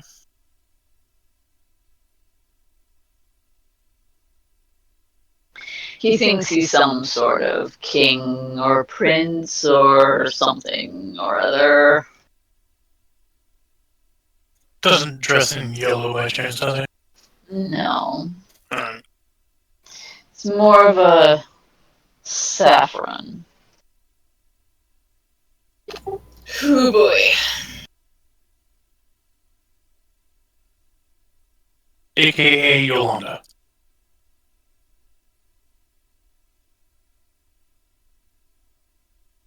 No, I think his name's Bridget. There you go.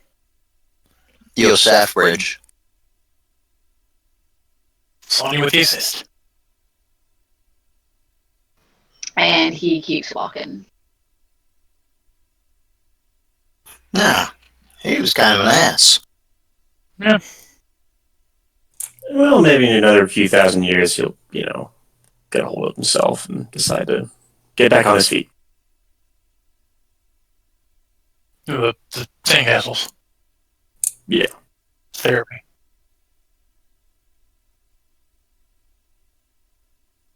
Are we continuing to follow him? No.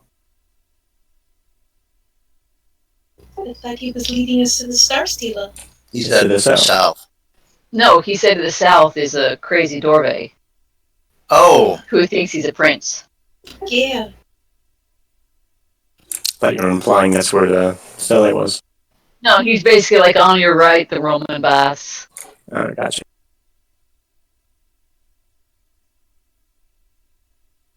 Kind of like being in the car with Dad. I'll turn this goddamn quest around. oh, is he turning around and looking at the people in the back seat while veering into oncoming traffic? No, he's never done that. Dad's all like mine with me. He came pretty close when we went to the aquarium that one time a few years ago. That's why I don't drive with them anymore.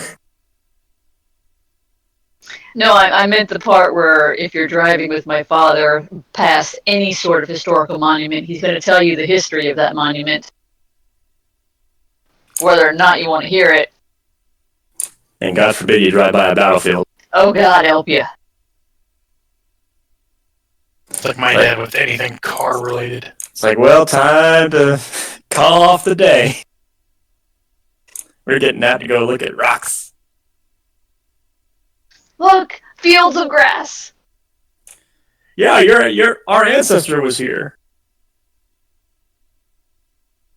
He was a captain of an artillery regiment. Thanks, Lieutenant Dan. Can we get back in the bus again? Ta-da-da, ice cream. And he stands right here and he points, ahead. Behold the star stele. Well, you've been most useful. More than a dozen immense stone towers crisscross messily above, forming a manner of roof for this large cavern. Broken basalt scree creates a beach that slopes gently into the water to the north. A nearly cylindrical pillar stands near the shore.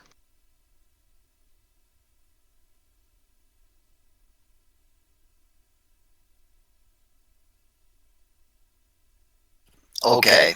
Who wants to bet that if we get close to that thing by the shore, some tentacle beast is going to reach out of the water and try and grab us? I'm not thinking of that. I think I saw that puppet show. Yeah, I'm pretty sure, given the way things tend to go for us, I can almost guarantee that's what's going to happen. Alright, well, let's head on over there then. Well, buddy, thanks for trying with humanity. I mean, I know my ancestors let you down and all, but maybe one day we'll gain your favor again. Hey, it's not all bad. At least you still have that god of humanity, right? Oh, wait, no. Yeah, he died too. Wasn't he the last Atlanti? Yeah.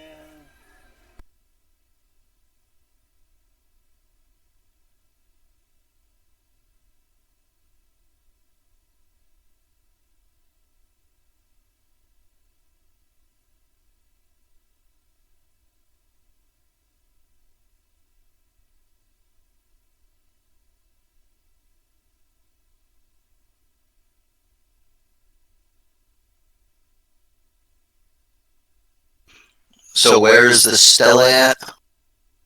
On the map? You can see the little... Oh, okay. I wasn't scrolled over far enough.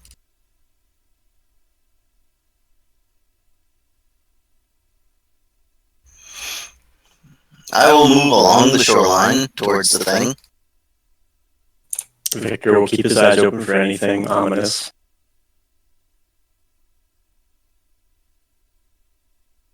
While the rest of everyone hangs back, ready to be devoured. Hang on a second.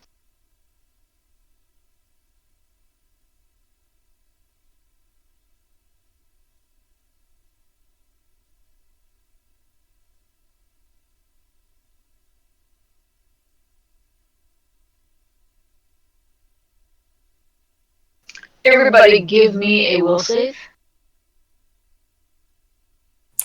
Awesome. Bring it out to 3.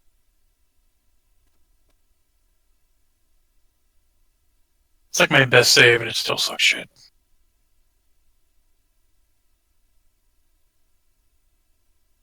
Why do you have a -3 in there?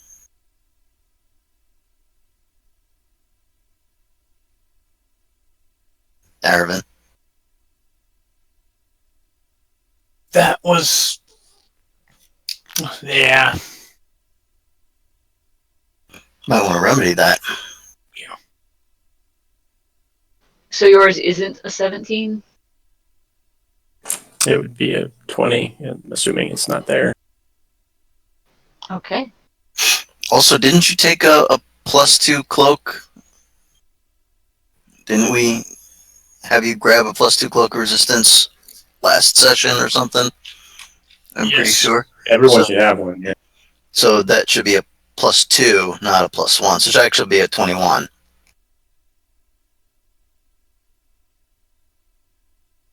Update your stuff, man. Alright, Victor, in the water,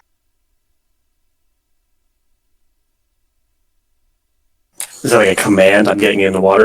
no, right about here, you see what looks like a bow floating, and it seems to be glowing slightly. And it looks really magical. And you kind of want it really bad. Ooh, I see a magic bow. Begins walking towards it. Is it like being held aloft by a hand out of the water and, you know, one king for all of England playing with an orchestral background? What's in England? Her. Victor continues to walk towards the bow. Victor, where are you going? Get that bow. What bow? Bow in the water, right there. What bow in the water? I gotta go get some pizza. Victor stands next to Amos, that bow right there, and points right at it. Do I see a bow? No, you do not. Alright, there's no bow.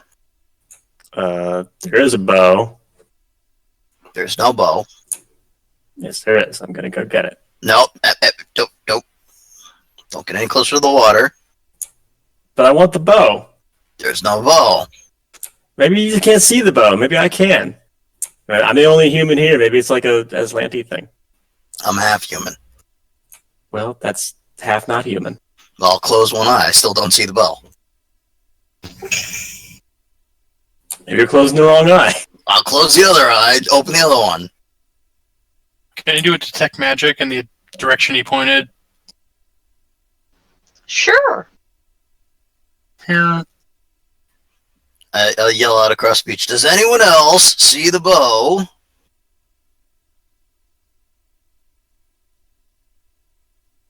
Look, I'll go pick it up.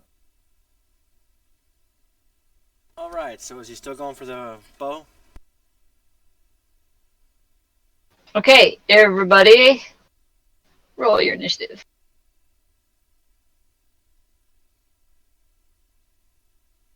Man, I'm really sick of these less than 5 rolls today, man. You're telling me.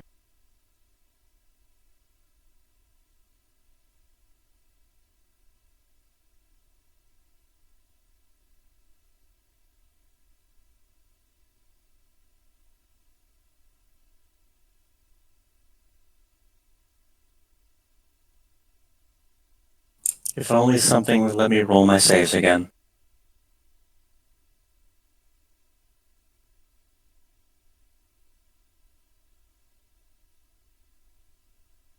This pops out of the water. Ooh. Is it a bow? It's crabby. No, it's not a bow. No, I bet Colonel wants to fuck it. Okay, that's enough. That looks like it wants to sell us a Krabby Patty.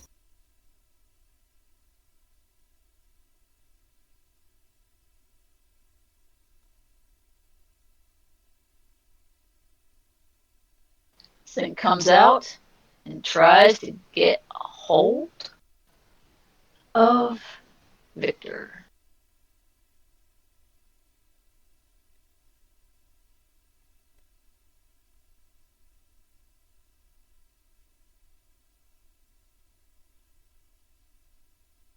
Does a 25 hit?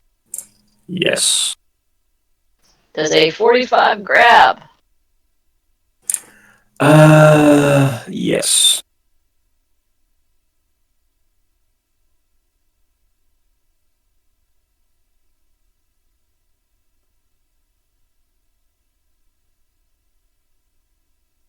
I was Okay, so you, expecting a much larger enemy.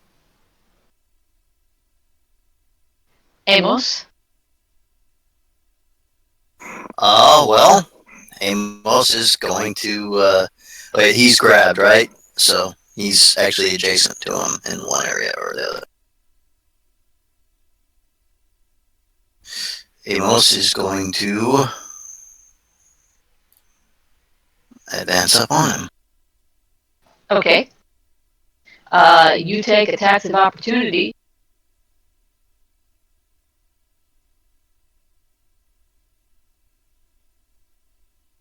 Go ahead.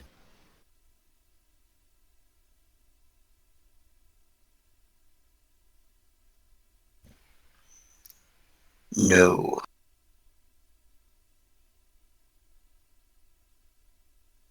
Okay. Does the speaker have an attack of opportunity? Because I'm assuming he has reach. No, actually he doesn't. Okay, then how did he grab Victor from where he was? He was a space closer. Because I didn't move him in all the way. So then back Victor up one. There you go. Good, because that means I only had to 5-foot step to get to him. It changes everything.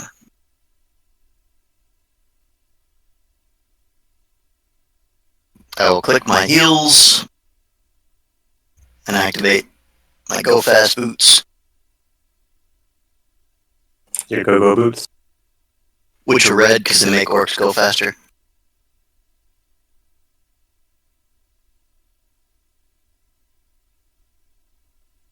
Obviously no Sonic.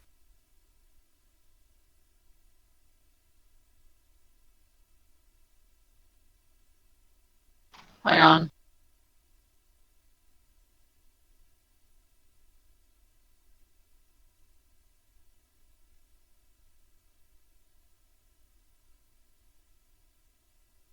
Okay. Do they all hit? Yeah.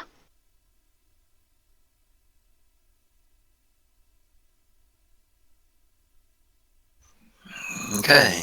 Barring DR 62, 94. Yeah, I added all the damage. Okay. Alright, that's it for me.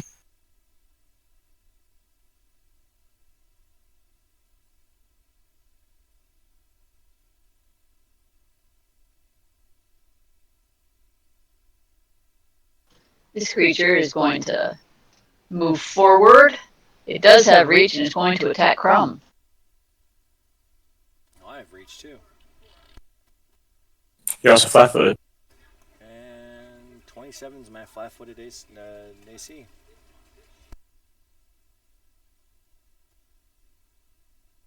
What's your normal AC? 30. Okay, so he misses.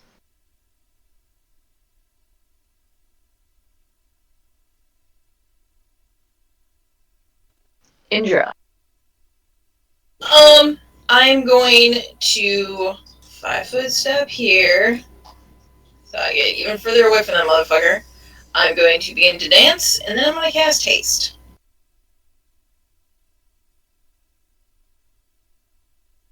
Aravan.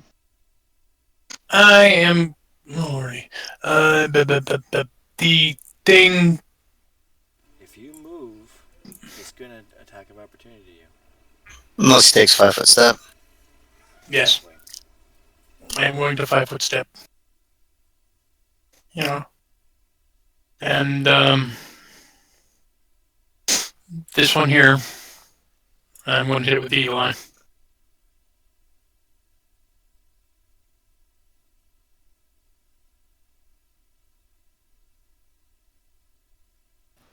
Okay, doesn't seem to be any effect. Yeah. Okay.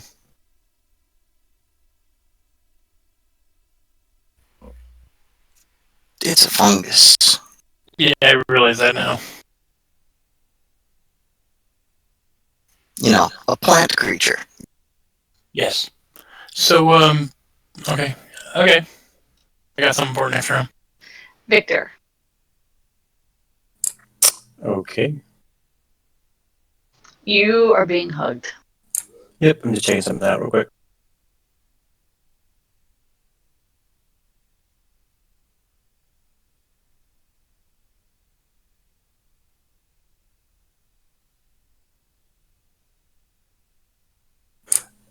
Okay, he's going to swift action study the thing grabbing him. What kind of knowledge check is it to identify? Um, Either religion or dungeoneering. All right, let's go dungeoneering. So this will be +3 to my check. So 28. The creature itself looks like a chol, which is a large lobster-like creature with a thick armored shell, with a mouthful of writhing tentacles.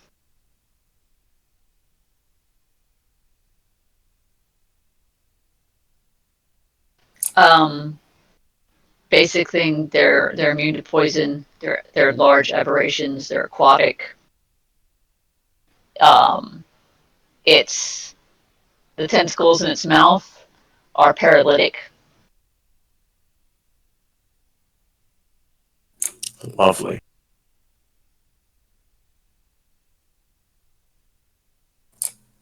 Can I ask anything about it? Yep. Does it have any special resistances? Chols do not. Okay. I'm assuming that's all I know.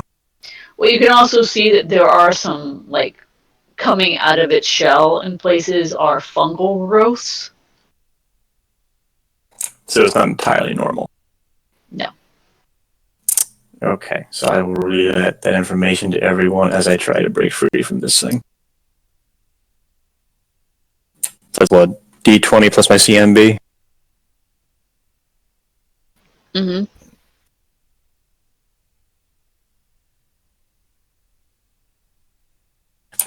30. You do not break free. Awesome. I think that's all I can do then.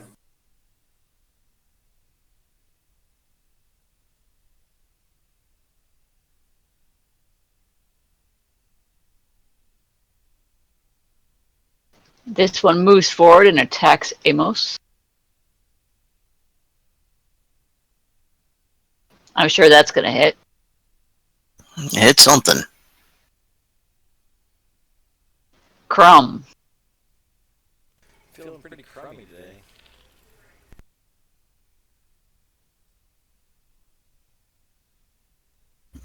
Oh no, he's gonna crumb. He's gonna crumb. Yeah. Let's see here.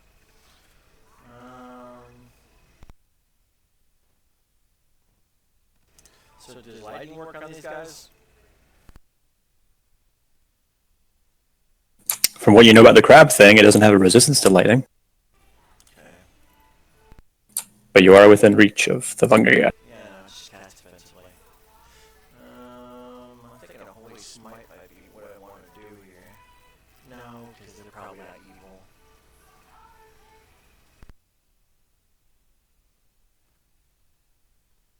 Could cast Destruction.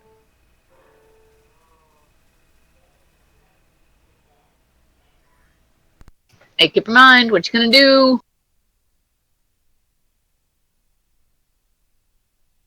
Which one hasn't been damaged? Both of the fungal things have not been damaged, and the fungus crab thing has been damaged. I am going to cast. Shit.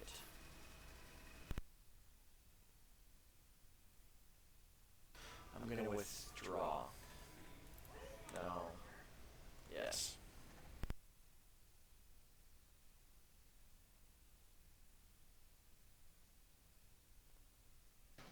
So what are you doing? Withdraw can do more than 30 feet, right?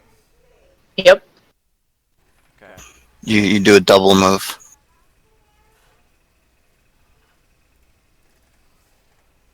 All done. Okay. The crab thing takes Victor and moves him to the paralytic tentacles. Victor, I need a fortitude save. I'm guessing this isn't a disease. No, it is not a disease. Yeah, 2.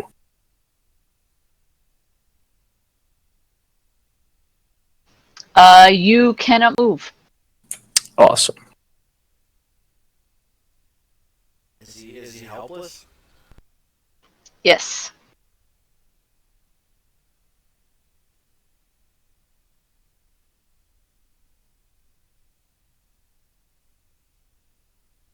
How long am I paralyzed for? For 6 rounds. Okie dokie. And you take 9 points of damage from the mandibles munching on you.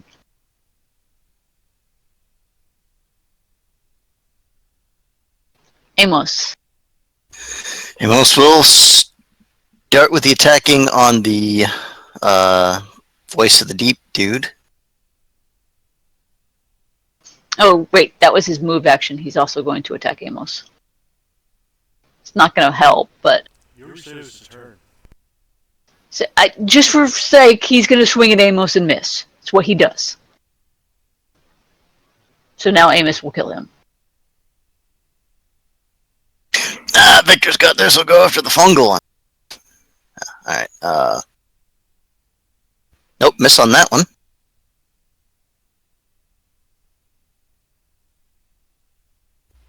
So yeah, I think he's in. No, yeah, he's in range for the Sonic, or is he? Should be. Yep.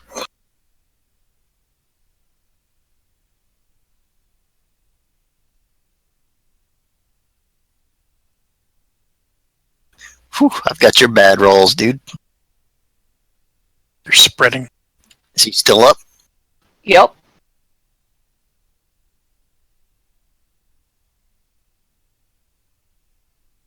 That attack will put him down.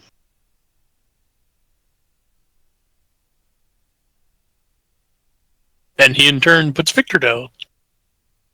But Victor is still paralyzed for 6 rounds.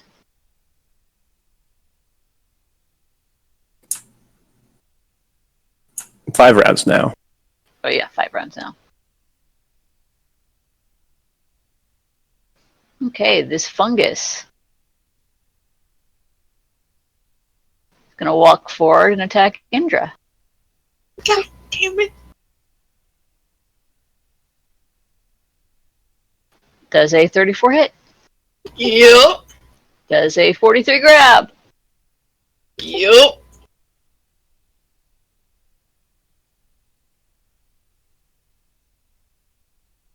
So that's 40 points of damage total. So move yourself adjacent to it.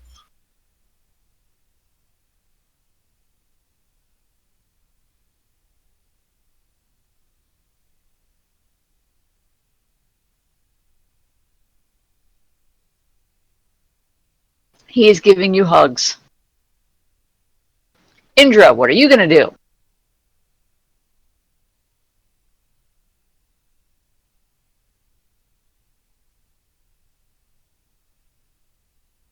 Are you pressing the wrong button? Yes, I was. Okay, so he's kind of made my choice for me. I'm going to cast defensively.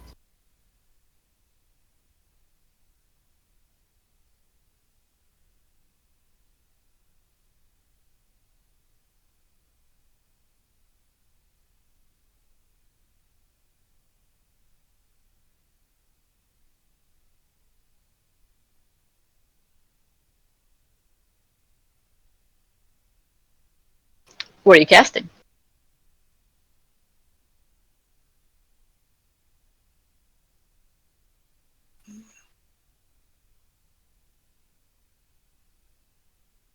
How about a little fire scarecrow?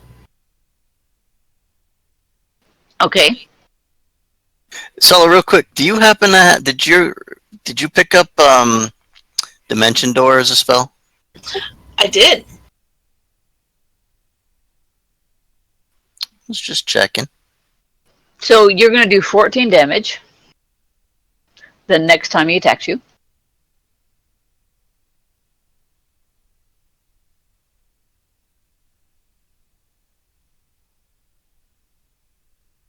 Erevan. Okay. Are these things considered plants? They look like plants. Okay. Which knowledge check would that be? That would be knowledge nature. That's one of the ones I'm good at. They have plant traits. Jesus fuck. Hit him in the stamen.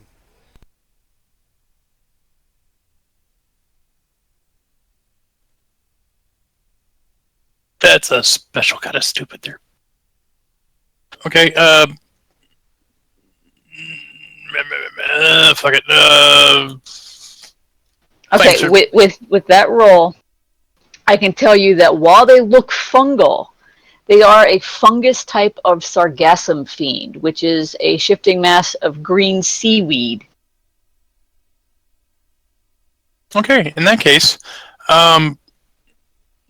mechanically speaking, I want to use Blight. What does blight do? Spell withers a single plant of any size. An affected plant creature takes 1d6 points of damage per level and may attempt a fort save for half damage. Yeah, that'll do it. It's totally a plant. But cast defensively, or is that a thingy? I'm going to put it on one of my hero cards and toss it. Again, he's got reach. And I'm going to do so defensively. You can take a step back. Take 5 foot step. Yes, 5 foot step then. No, still you're within still range. in his reach. Nope. You're Right, moving there. Okay, where? Up above Crown. Yeah, right there. Okay. That's a good spot. Go there.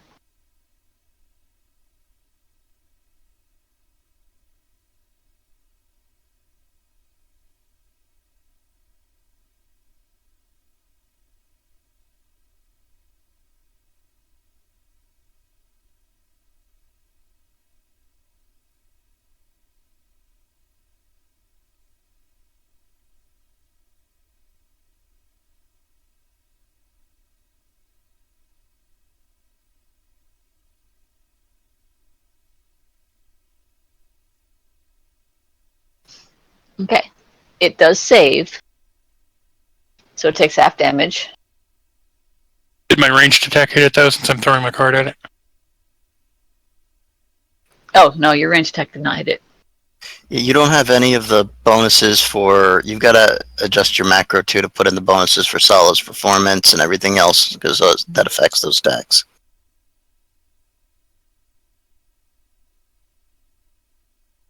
I don't know how to adjust macros very well.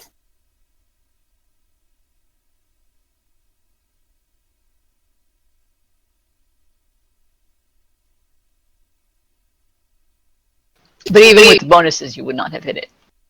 Because I roll shit. It's touch tech though, isn't it? Oh, it is a touch attack. Let me see what its touch AC. Oh, no, you totally hit it. Right. Yeah, with the touch attack, you hit it. Even without the bonuses. Fuck you, plant guy.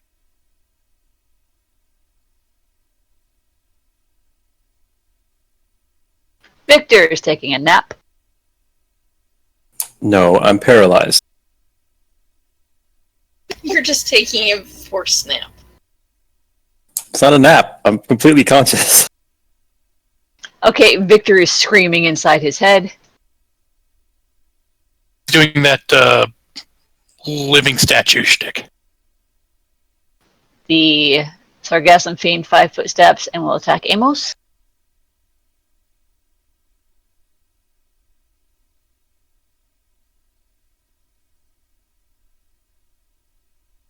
Crumb.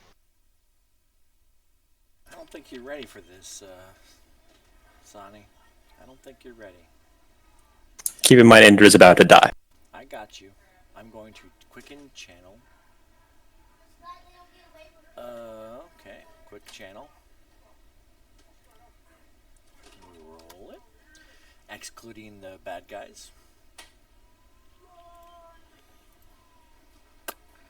Yay! 21. To everybody. 25. DC's 21. Yeah. Okay. 25. How you doing, Indra? I'm pretty good. Okay, now I'm going to cast Liberating Command on you. Okay? Liberating Command is going to let you do an Escape Artist check at a plus twice my caster level, so plus 20 maximum. Okay? So do that. So you get a plus 20, right? Alright, you managed to slip free. So you're now free. You're welcome. All done. Thank you.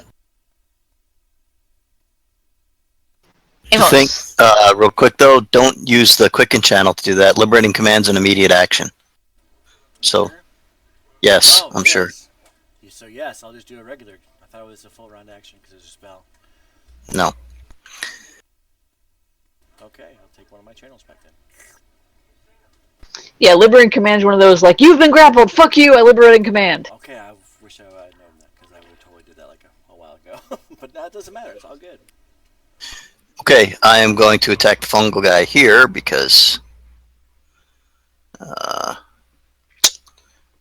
about all I can do. Because you're a fungal guy.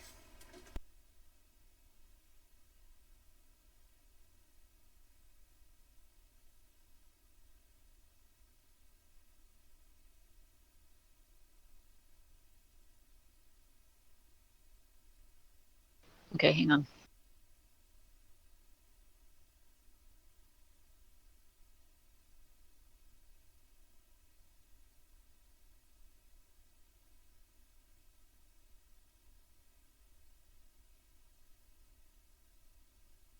And you put him down.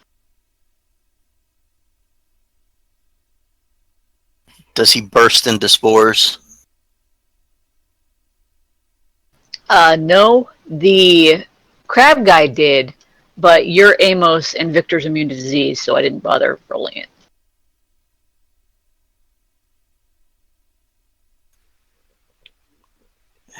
Okie dokie. I'm sure I had a 1 in there somewhere.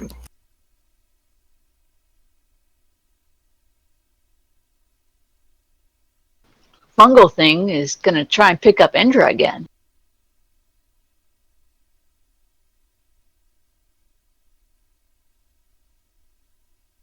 Hey, the second one missed.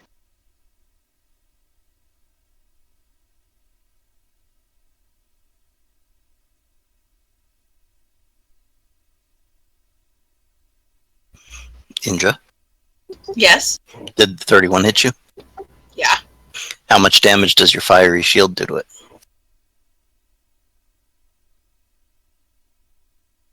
Oh, let's see here. It'd be another plus thing, so.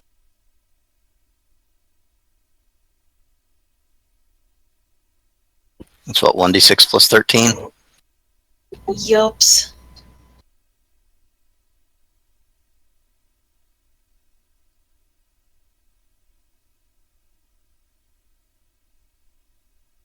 Okay, so does the 31 hit? Yes. Does the 40 grab? Yes. Okay, so you take 14 from the first attack and then 23 from the constriction.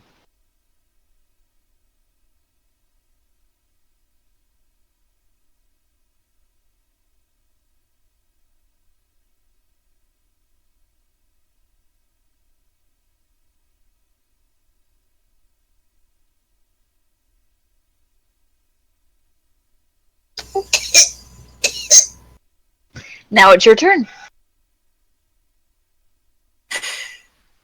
I would fight, or at least do something, but with Dimension Door, the way I read it, I can't do anything the next round. No, you can't do anything after you move.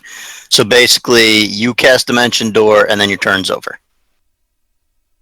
Okay, well then, since you guys are probably gonna, finish this dude off, and next time around I'll be able to do something, I'm gonna Dimension Door the fuck out of here. Defensively. Defensively. I was about to kill you. Well, she's grappled anyway, so you have to make a concentration check on grapple to cast. So Make a check. and it's not plus 10, it's plus 19.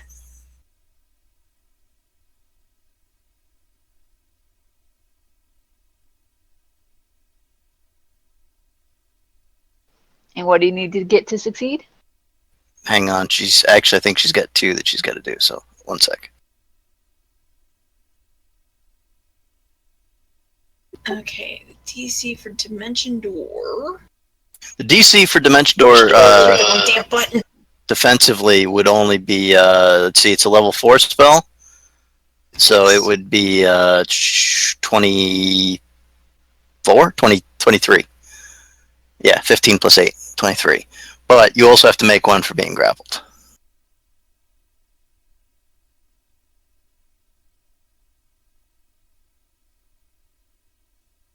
You, Dimension Door, where do you want to go?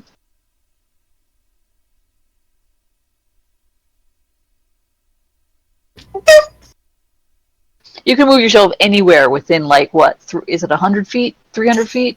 Does she really want to go that far behind, away from the group? The only thing I would suggest, Sala, is put yourself in a square behind, like, either Crumb or me, or where there's some space, something as a block between you, and there you go.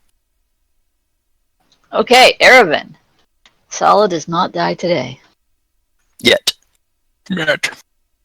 It's true, the day is young. Flame strike this last bitch. That's when we find out I have a disease. And it turns into the end of beaches.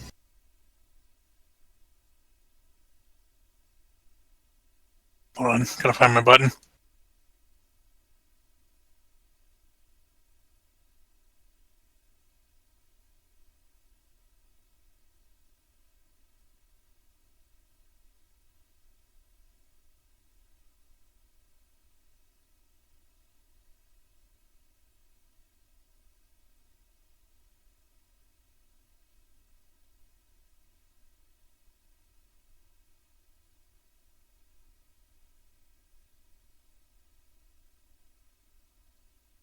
He totally whiffed on his reflex save, so he takes full damage.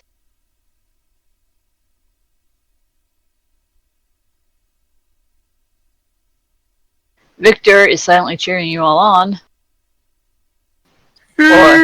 Or silently cursing you all for not killing everything yet. God, Nope. why do you suck so much? No, he's silently saying, I want the bow! I want the bow! From where you're sitting, you can see there is no bow. He cries inside. Crumb.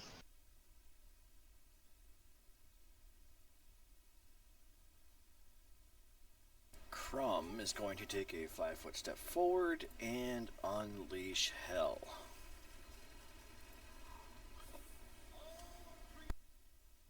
And by unleash hell, you mean poke him a little bit?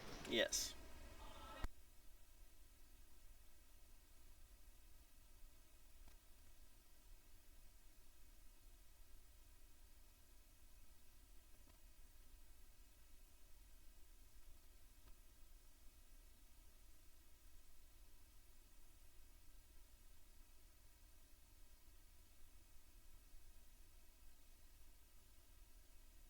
Well, surprisingly enough, you have brought the plant creature down to -1 hit points. That's right. You know it. You also have one more attack. Attack the darkness! Attack the darkness! There you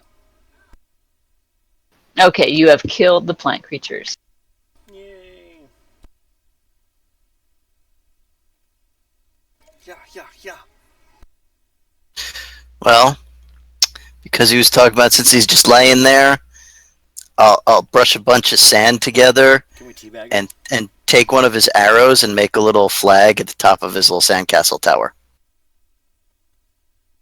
This way, while he's laying there on the sand, he can look at his sandcastle. Well, being teabagged. Dude, you're not going to teabag people. Let's pretend you're not 12. Okay, fine. Plus, you would get shot. Not if you're paralyzed. I'm only paralyzed for like another 24 seconds. That's cool. I'll just sit down here for a minute.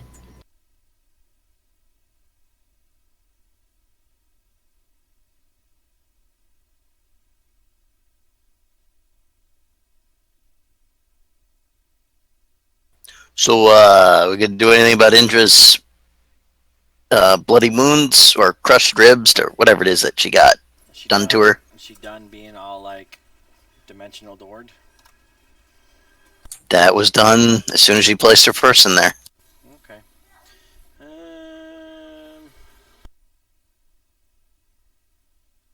Let's see what we got here. Let's use up this wand of cure moderate wounds, huh? So 2d8 plus. It'll be 2d8 plus 3 because it's the minimum. Yep.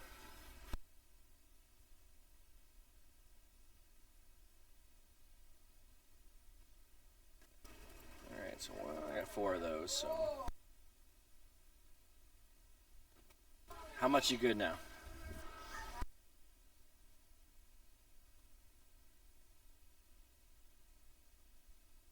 Let me do math. Math is hard. That's 38. I'm 38 now.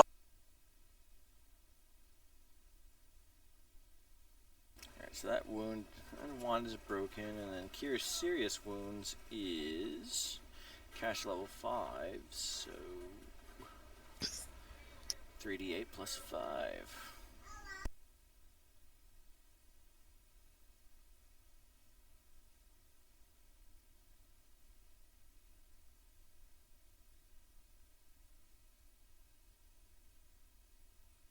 There you go.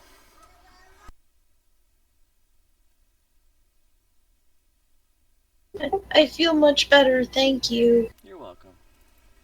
Did you get the 15 one too, Sala?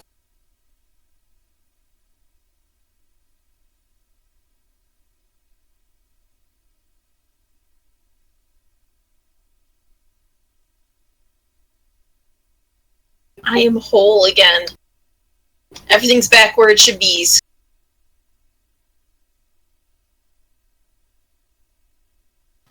And the fellow who guided you here, he gives you a slow clap.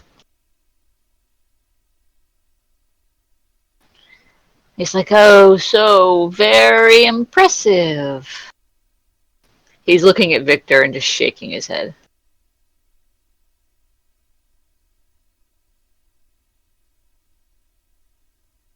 We said I'd let my civilization get destroyed. Oh shit! Careful, he might come over and kick over your new sandcastle. Victor will take his arrow back. Oh no, he's stolen the flag. And then kick the sandcastle into the water. Yeah, that happened to your civilization, buddy.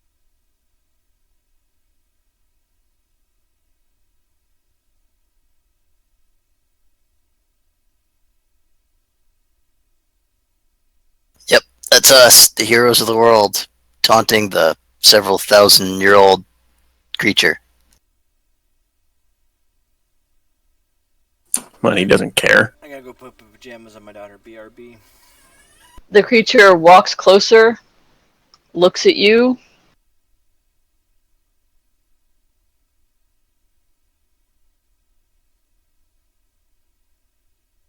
and says, your jibes would sting if they weren't so very predictable.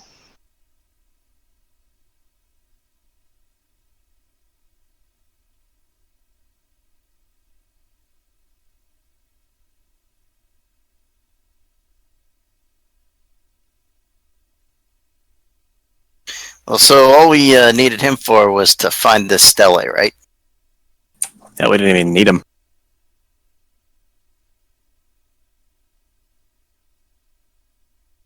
We would have found it eventually. Indra makes a very rude hand motion at him. That's fine. If you don't want my guidance or assistance, I'll just go back To withering away my days. Oh dear God! You sure you don't know Indra with the drama queen stuff? Yeah, I have Shaper. two hands. There is plenty of room for a second rude gesture to now be faced at almost.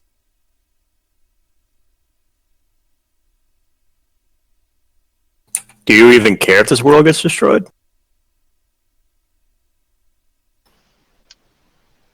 Not especially. Existence will end eventually. Better sooner than later. Unless you get like sucked into, I don't know, some alternate reality where you just never die. Wouldn't Ever. that be my luck? So what, you like can't kill yourself? I wouldn't stoop so low. If you pay us, we can kill you. Then you wouldn't be doing it yourself, though I guess in a way you would. What a lovely mercenary attitude. That's how I was raised. I don't suppose I could expect any better. And not with my parents. You are seriously a downer. Do you need anything else? What kind of assistance can you offer? I know the inhabitants of the area. I know who's who and what's what. Well, we've already met, I think, most of the people. Except for, King down there on the throne. And whatever's down in the sewers. Yeah, the polyp. Oh, I'm pretty sure there's more than polyps down there. There is the incredibly angry Death Knight. Why is there a Death Knight down there?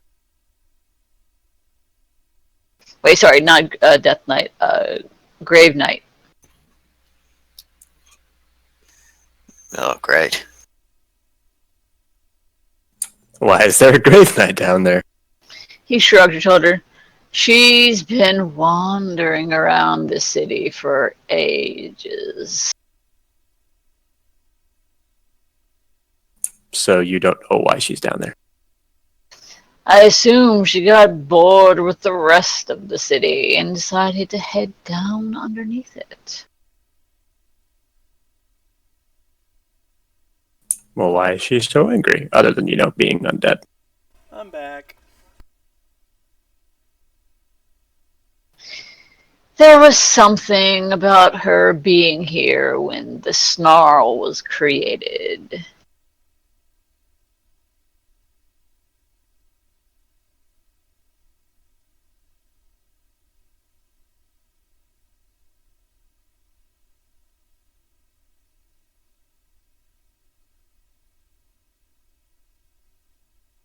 Are you aware of any ancient relics or magical items that we might be able to acquire here? We could probably acquire something from Eshimal.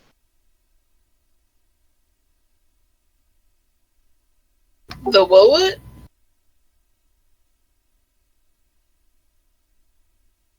Eshimal, he lives to the south. Go around the corner here and keep following the path. Can't miss him. He's got himself a library of ancient tomes and magical items.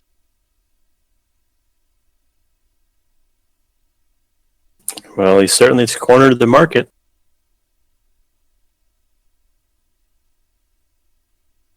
I guess he doesn't get along with the book-eating creature, huh?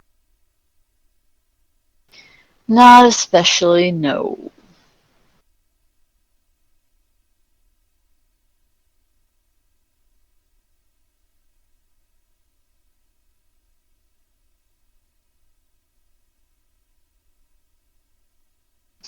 I'm sure he might have something of use to you.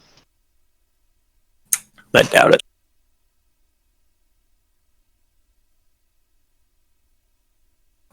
But we'll check them out anyway.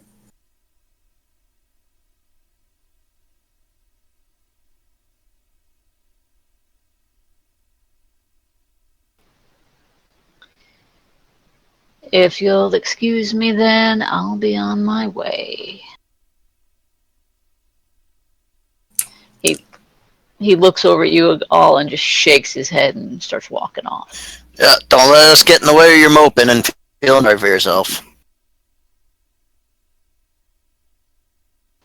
Don't let me get in the way of your doomed task.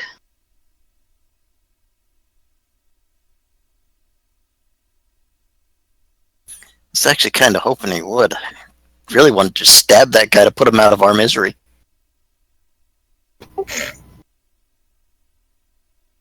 Well, maybe we'll get lucky and rocks will fall from the sky. I mean, well, go. What a miserable person he was. That was just a downer. Yeah, he wasn't really somebody that's really cool to hang out with.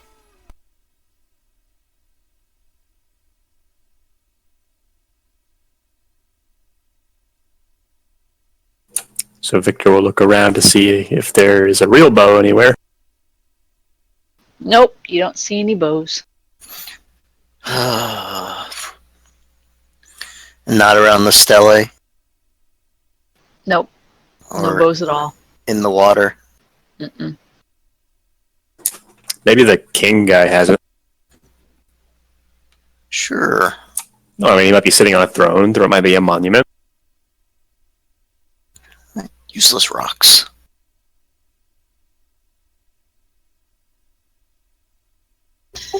Well, I say we do the ritual for this thing. Sounds like a plan. So, I wonder, was that the creature from the water? I mean, was that it? A very Right. good question. Granted, the paralysis kind of sucked, but I was expecting something bigger. I thought you'd be bigger. Something more grand, less fuzzy.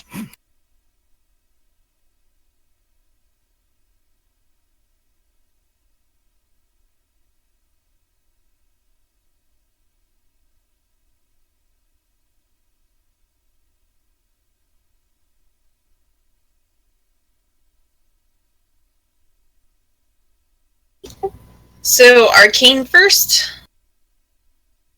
You can do any three of them first.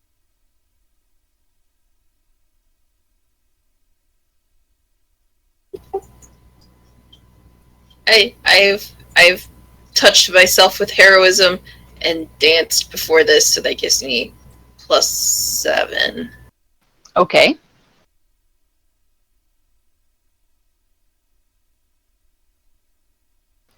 Okay.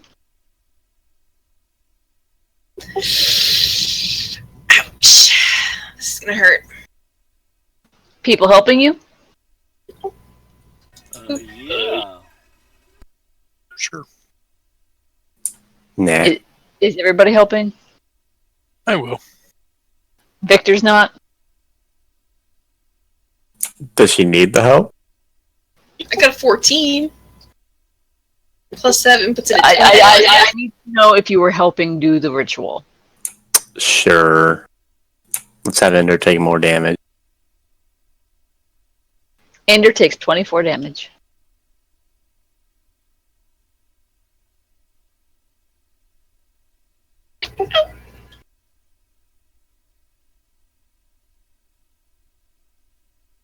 I guess you didn't do so well, huh? Hey, you're welcome to try. Why try? It would be so pointless.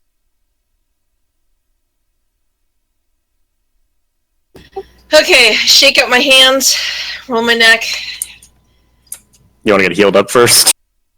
Yeah, maybe look to Crumb for a little, little pick me up.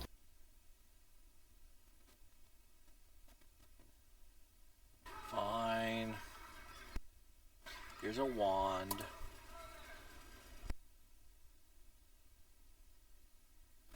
$20.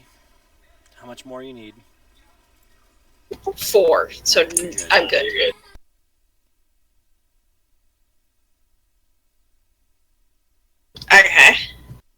Okay. So plus 7 is like 24.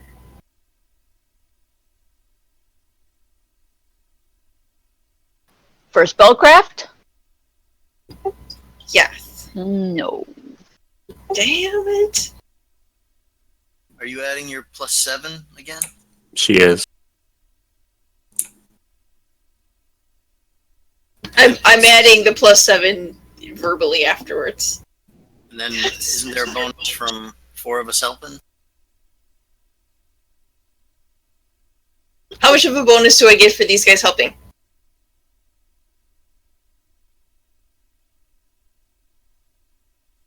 Well, 32 more damage apparently.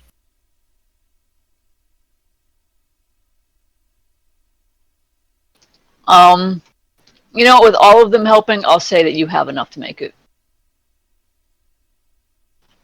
With the bonus. But that 32 is waiting for you if you fail the dungeoneering. Yep, it's waiting for you.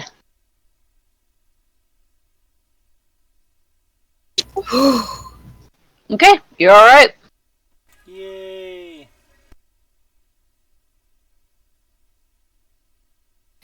And the stele begins to glow. So we've attuned all the stelae, huh? Now what? Say we look for that bow. Yeah, we need to look for the bow. We can go talk with the shopkeeper down around the corner. We can go talk with the king guy. He might have something interesting to say. And then we have to destroy the polyps.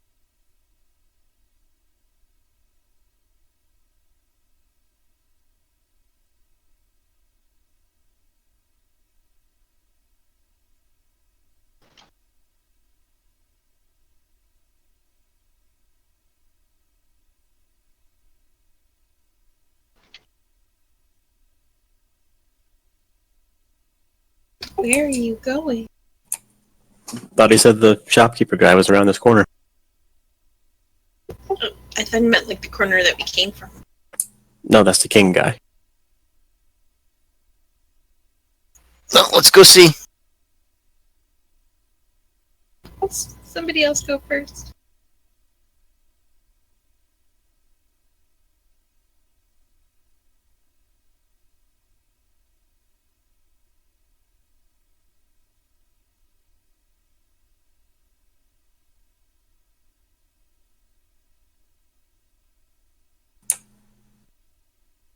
This is a disconcertingly wide and open area.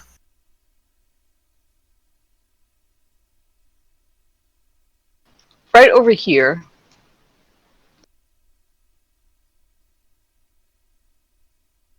you see hundreds of boulders are piled, creating a crude 20-foot tall altar that leans against the east wall like a crumbling ziggurat.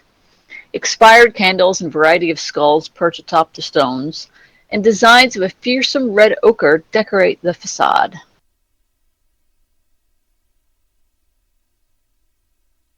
Well, that's the closest thing to a monument we found. Are these designs, let's say, reminiscent of the work of certain, other people we've run up against on our way here?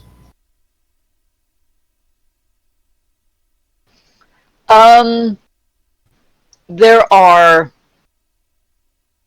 many different signs here that look like they've been crafted off and on for hundreds of years. Some look familiar, many don't.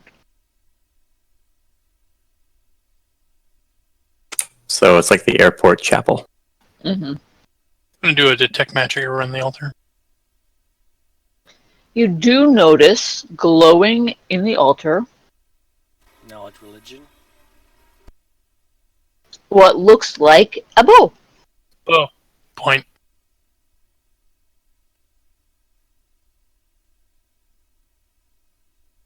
I'm not falling for that. No, dude. Bo, my magic eyes. Where is it? In there among the. Did you say among the rubble or whatever? Yeah, it's sitting on the altar among a bunch of other crap, and it's like sitting on a pile of boar ribs next to some broken holy symbols. I'll fly up there and pick it up.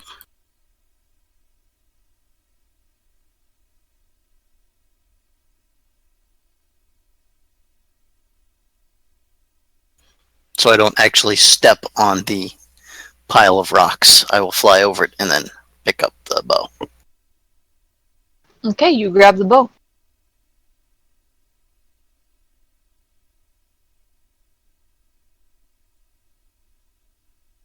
And I will fly back towards the party members. Again, not stepping on the definitely OSHA unsat looking pile of rocks.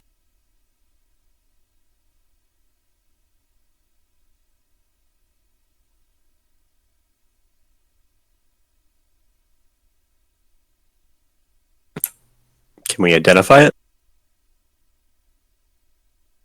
Okay. Does it look like the bow that the ghost had? It does.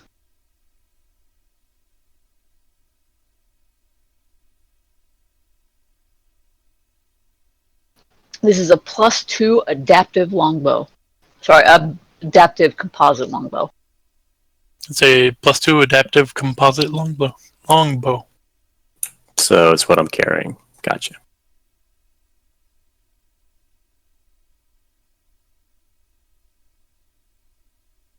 Well, yeah, I guess we can give it back to the ghost.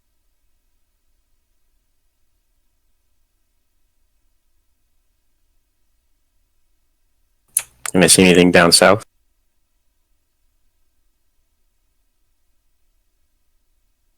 You see a trail that leads further south and a trail that leads off to the west a little bit.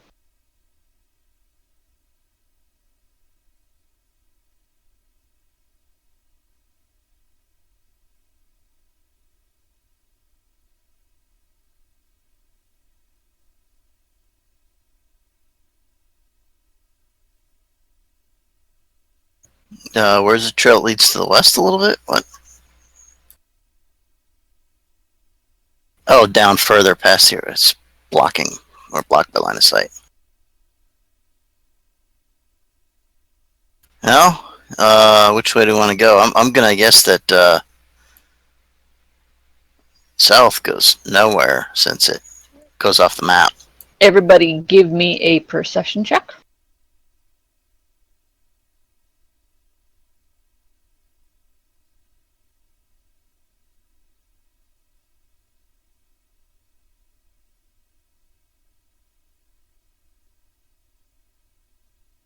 I'm just not allowed to roll well today. Everyone who rolled over 25. You know that feeling you get when you're like walking through the woods and suddenly everything goes quiet? Like something super bad is about to happen. Victor will run back to the other room.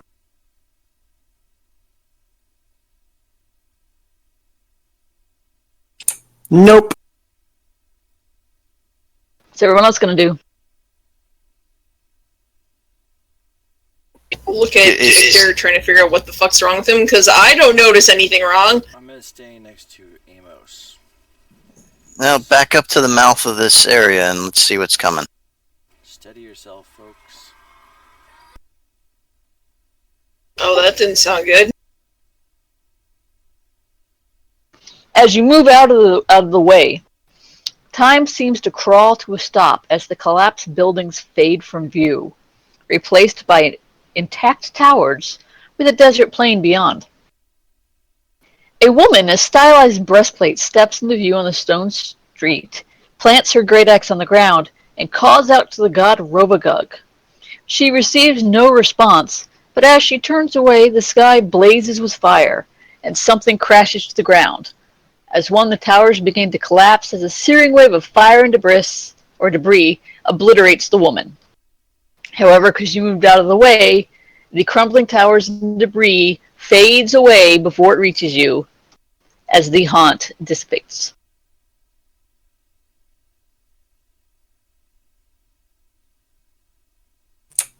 Are we safe?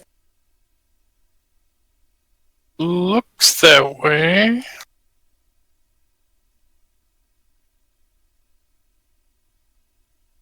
I'm really not liking this place. Alright, so, yeah, there's that.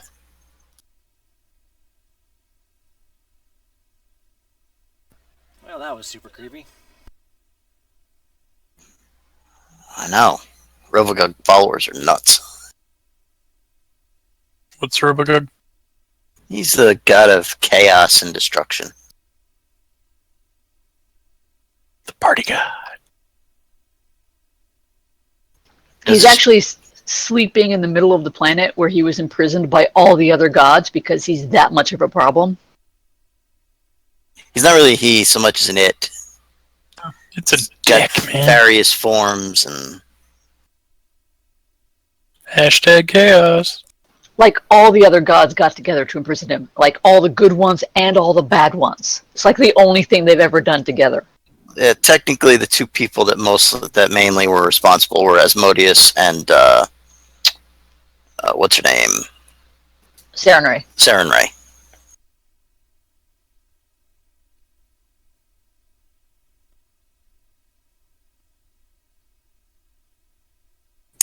So did he say the shopkeeper was around this corner? Well, that was back the other way. But what's down? Is there anything down here to the south, or is this just Sir not appearing in this adventure today? That's actually another way to enter the Snarl. Okay, If you'd come from the south, that's where you would have come in. so let's go this way.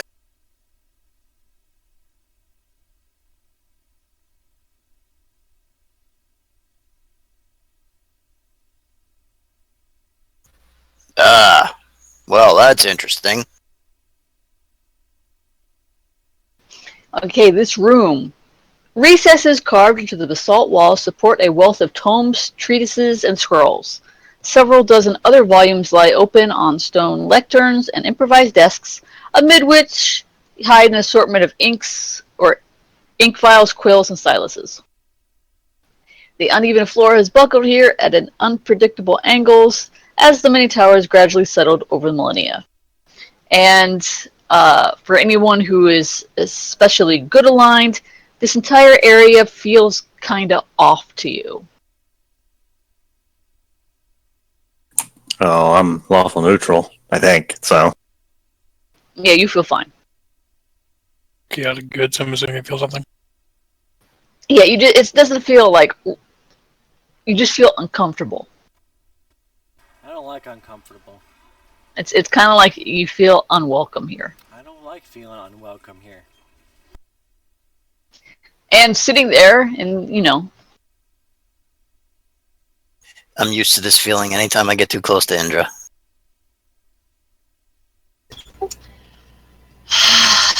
See? yeah, and so sitting there, reading a book, is this massively fat creature, like Baron Harkonnen from Dune, floating around there.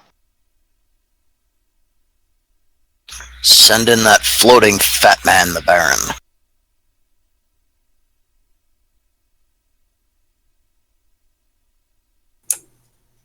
I guess we should go talk with him. He's just sitting there reading.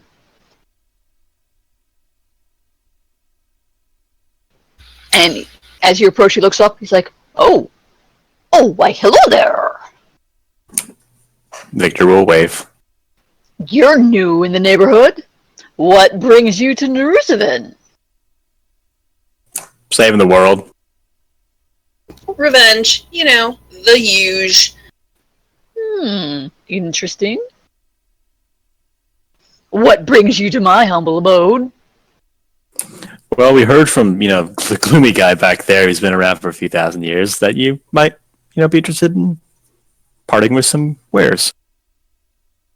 Well, I don't know if I'm interested in parting with some wares. I'm a collector, you see. Oh. But I might be persuaded to part with some of my collection if you have something equally interesting. Well, what sort of things you got in your collection there? Well, mostly scholarly works, books, tomes, magic scrolls, magic books.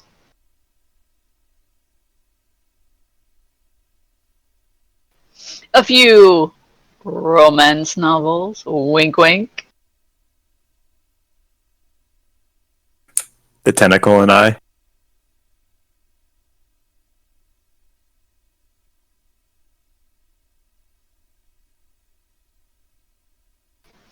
I could also offer my services for any translation, copying, scribing works, that sort of thing.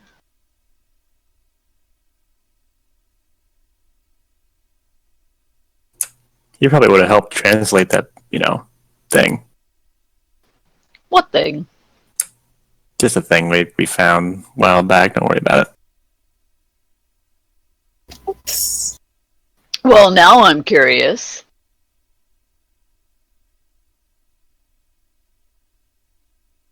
Indra looks at Airman. So this kind of seems like your jam. Does. Yeah, he said he has magic books. He might have like spells and stuff you could learn. Can I browse his wares?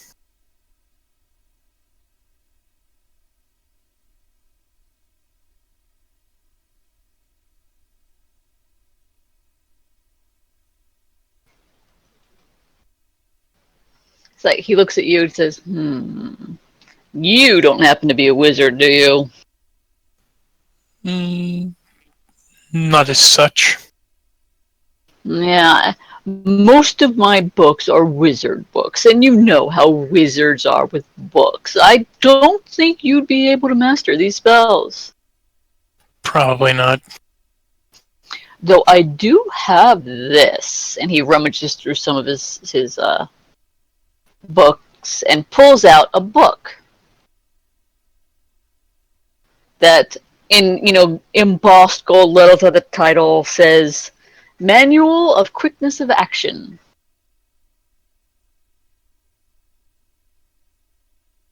May I? Well, you can't read it until you... If you read it, you'll use it. What does using it do? Well, as the title is Manual of Quickness of Action, obviously it'll increase your quickness of action. A manual, a how-to guide, if you will.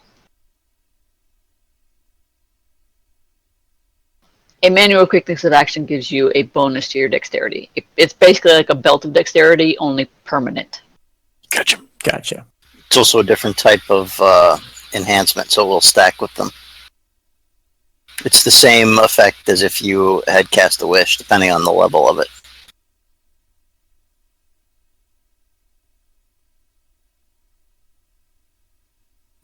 Well, that's interesting.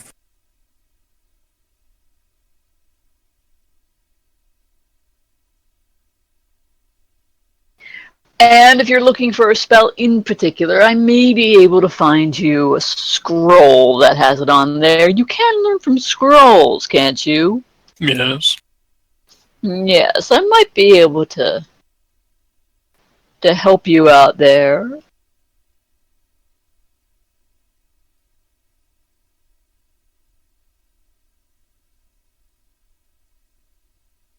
Well, I'm all for, being quicker. It won't help me with my, armor class, but help with everything else.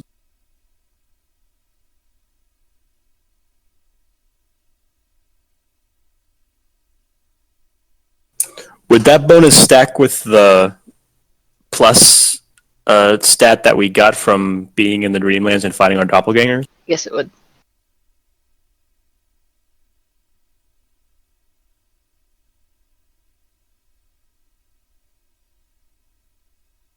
So, what would you feel appropriate in trade for the Book of Quickness of Action? Well, I don't know if you've noticed, but I'm what's called a heresy devil. I've never dealt directly with a devil before, but I've, worked with some of, worshippers of y'all. So, what interests me, obviously, is heresy.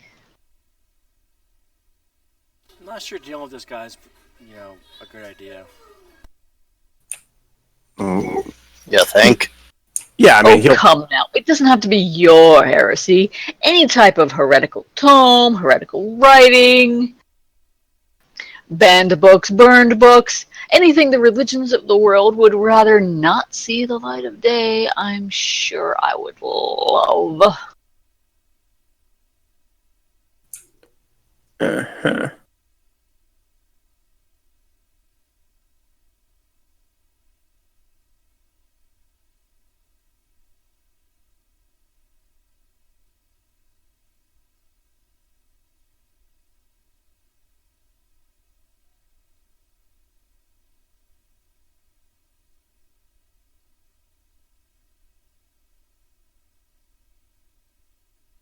Well, I don't think we have any particularly heretical books.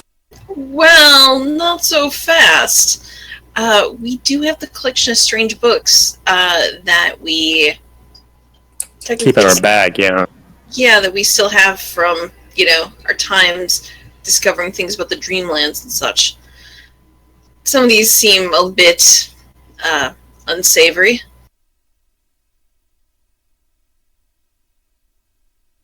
To the right culture, they may be downright abominations. Oh, really? Let me take a look.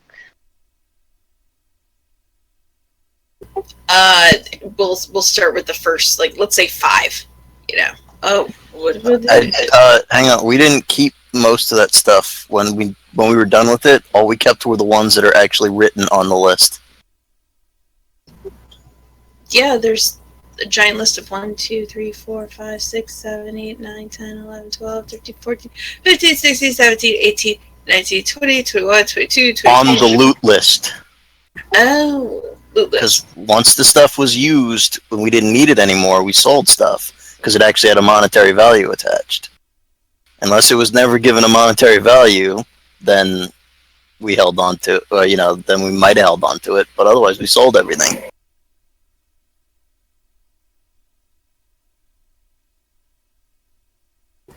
Well, let's see which of our giant list of books we still have. We should have a whole bunch. And we got the Chain of Knights back, didn't we? It says important books. Is that the pile of books that we took from Lulz? Yeah, it was like the stuff that had our the information we needed to track him down. As far as I know, I mean, we didn't have like individual titles on those. They were mostly journals and ritual stuff.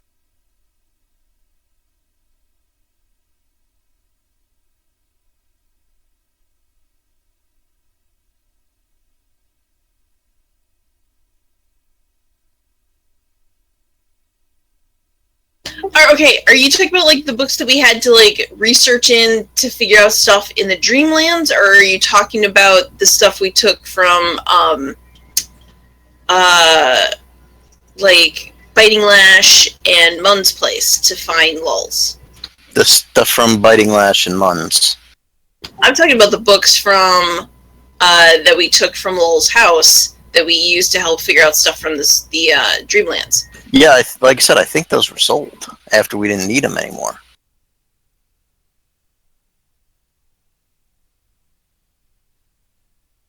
The collection of strange books. Yeah, we got all kinds of strange stuff here. We've got. I mean, there's listed some books that have been sold, but nothing that was on that list. I don't think any of these books had a monetary value to them. I'll tell you right now, the books that you use to find find stuff in the Dreamlands, those books are not heretical. They're weird, but they're not heretical. Oh, but I'm gonna totally try to convince them that they are terribly naughty. Is the Chain of Knights heretical? You sold it. We did? Yes. Oh.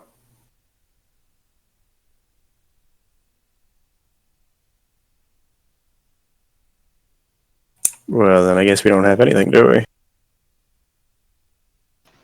He's like, well, maybe I could be persuaded to let it go for a favor. You said you're a devil, right? Mm-hmm. Yeah, no thanks. Yeah, that's a bad idea. Oh, come on. We can hear him out.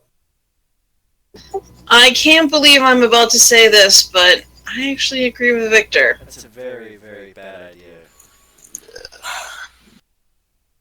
All you have to do is hear me out. I'm not going to make you sign a contract just to hear the options. That sound you hear? Yeah, that's Amos's eyes rolling. Look, on one hand, you could say if one of you happened to be dedicated to some sort of deity, defile a place of worship, a holy symbol, something like that.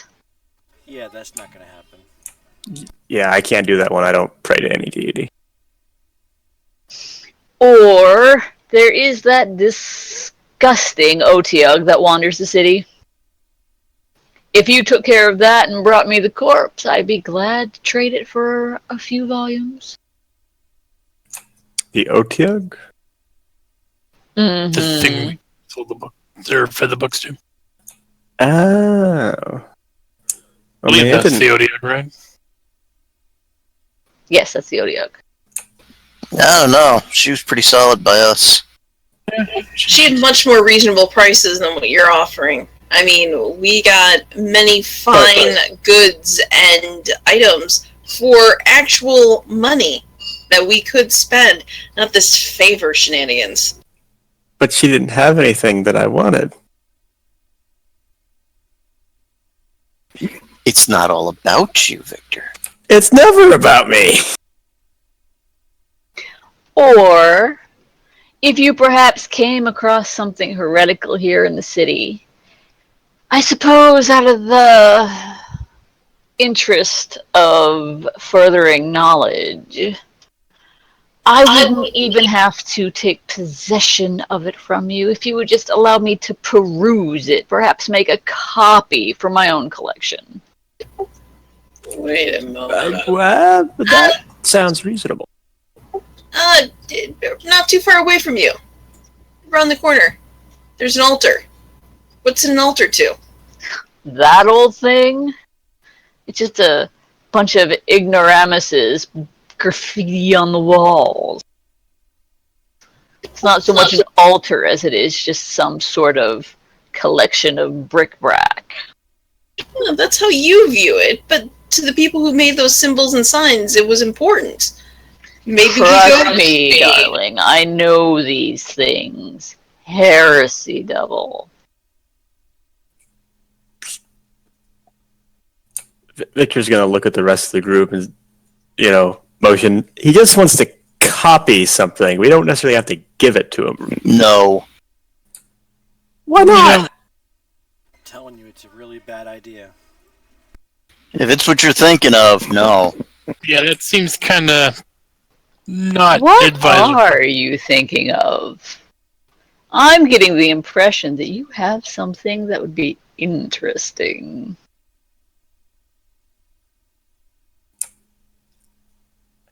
I'm getting the sense to the rest of my group that I'm gonna die in my sleep. No, I'd kill you straight up in front of you. Look, if you're that worried about it, I could drop a contract stating I wouldn't steal whatever you have. I would just copy it. You could keep it. There would be absolutely no risk to you. I wouldn't steal your souls or any of those pesky things you might be afraid of. If I ain't gonna give it to an angel, I'm sure as hell not gonna give it to a devil. Angels want it. Yeah, they're kind of stuck up. They're all, go do everything for us, and we'll, give you these paltry things.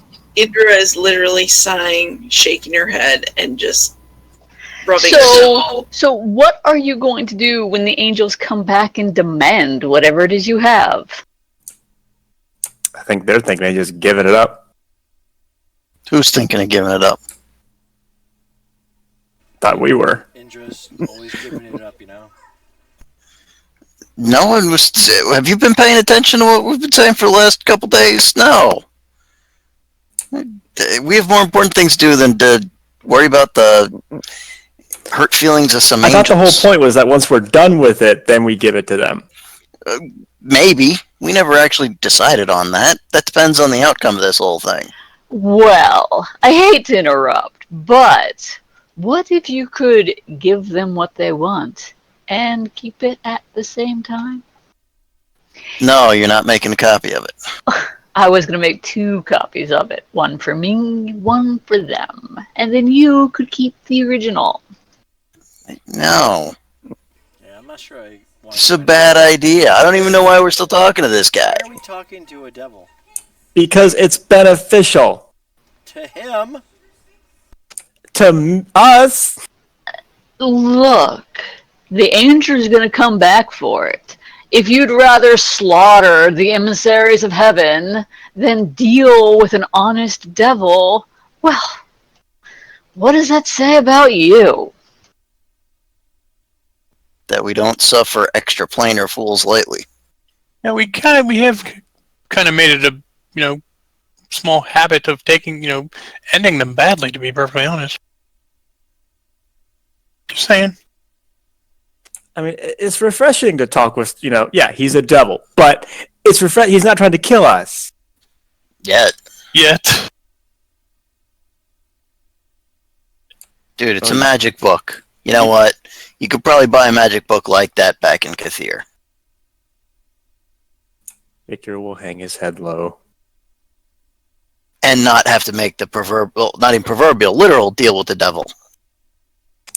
It wouldn't be the first time, though. That's not inspiring confidence in.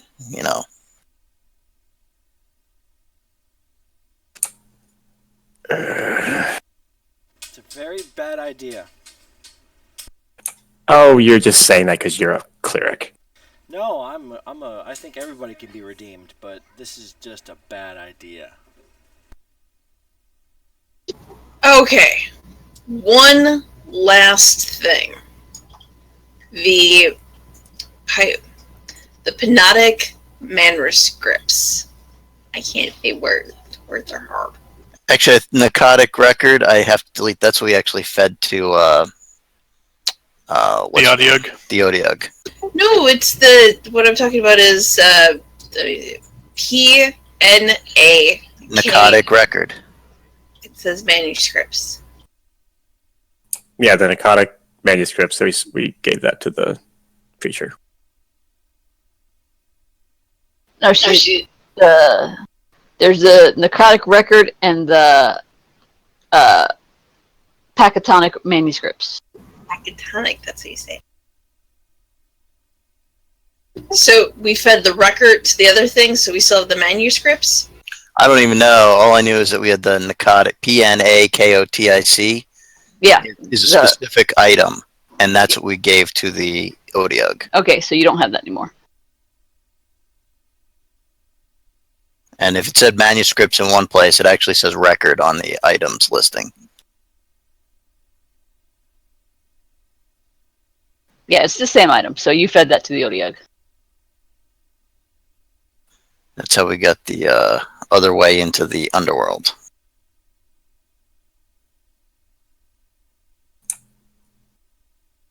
So we're not dealing with the honest devil?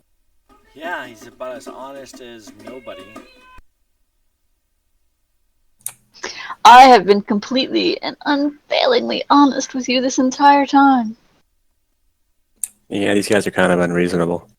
Hey, you do whatever you want, dude. I'm just saying it's a bad idea. I don't have it in my inventory, so I can't, just say, oh yeah, sure, copy it.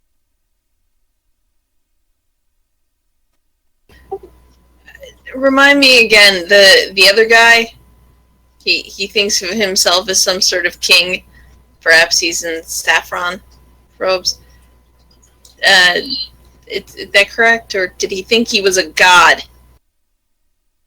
What? You mean the Saffron Prince who lives over around the corner? Yes. No, he's not a god. Doesn't think he's God. Thinks he's a prince. Completely insane. Never mind. I just don't see why we're passing up an opportunity to, like, help ourselves. We are trying to save the world. Yeah, this is not really seriously. We're going through all this for that. What do you mean all of this? All I have to do is let them copy a book.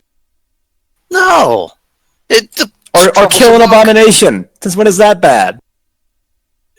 Because the abomination dealt well with us. There's no reason to kill it just because this guy wants something. We've done it before. Yeah, but it's only something needs to do something bad for us to hurt it. Okay.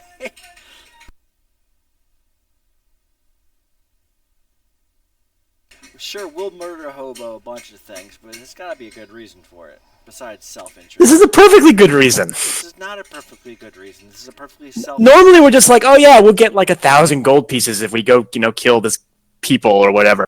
Now it's like, but we know this person book. and we've already dealt with them. Yeah, we've dealt with them. They're no longer useful.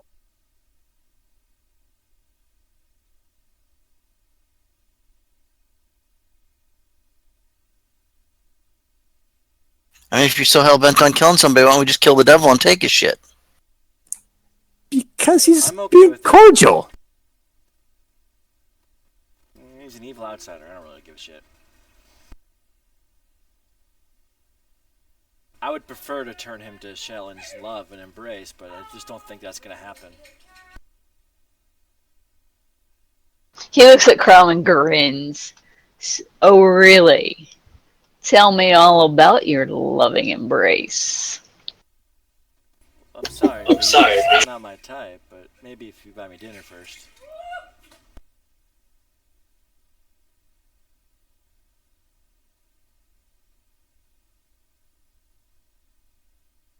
Ervin just kind of turns around and starts walking back from whence we came. He sighs. Oh, well. If you change your mind, you know where to find me. That I do.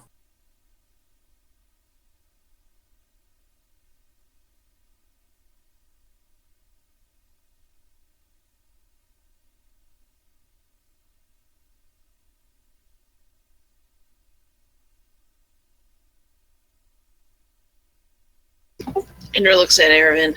Worst negotiators ever. Y'all weren't even trying to negotiate. You're all, oh, he's a devil.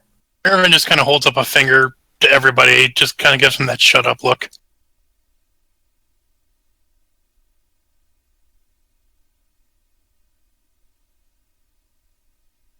Yeah, let's find this prince and see if he's got anything that can help us on this little excursion. Pretty much everybody we meet either helps us or needs a killing. Yeah, this guy was willing to help us. Yes. Willing to help us if we, killed somebody we had already dealt with. Or just let him copy some paper. This is a Yeah, pretty just nasty book. some paper.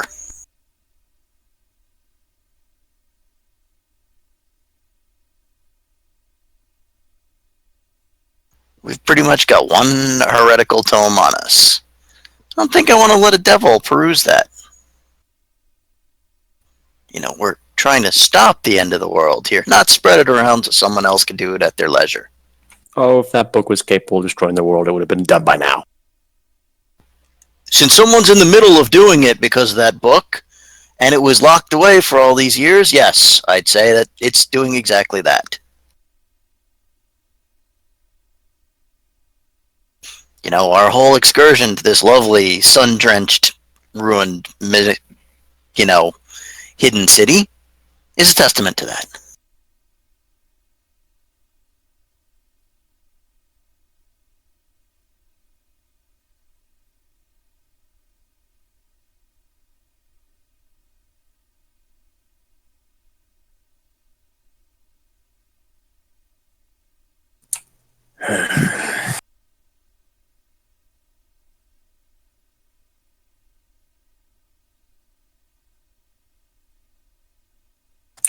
So out of curiosity, who actually has the book?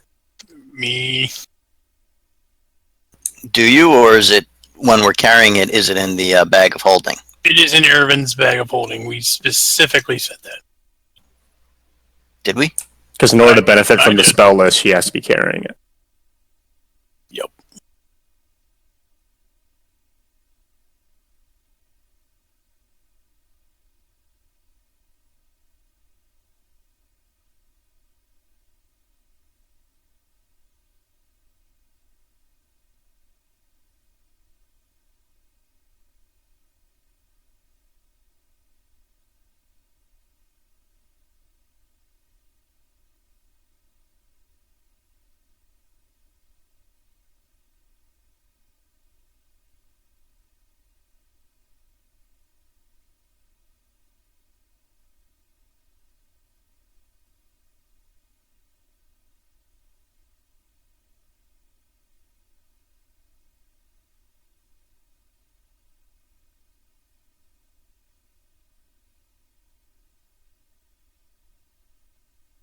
So where y'all going?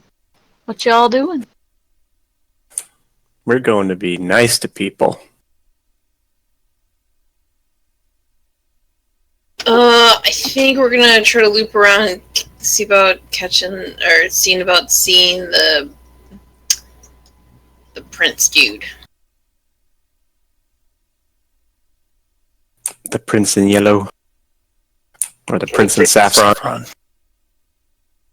Yosef Bridge.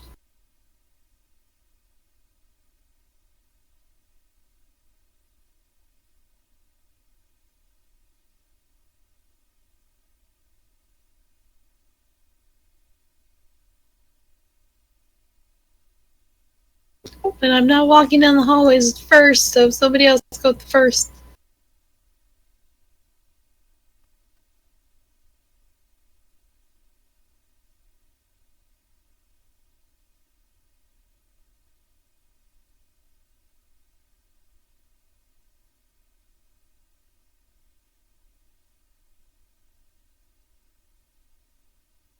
Wait, stop. Go back. To where? To here. And roll initiative.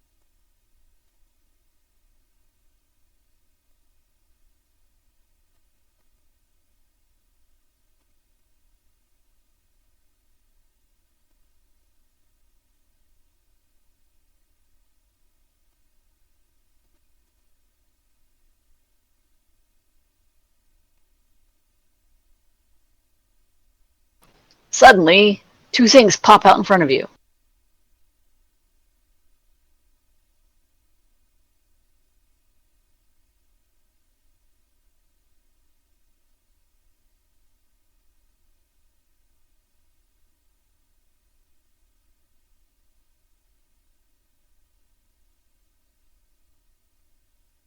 Oh, yeah, that's right. Hang on.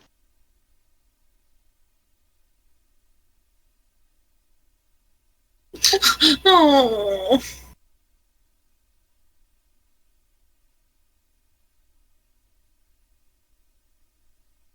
Were these things invisible? It's like they suddenly popped into existence.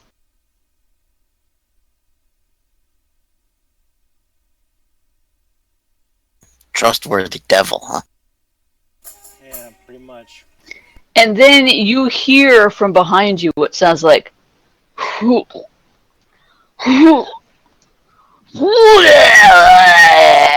as a spew of thick bile flies out of nowhere behind you, soaking over both Erevan and Amos. So where did it come from? There? Right there. Oh. It's like this huge line of vomit just spews out and covers the two of you. Give me a reflex save.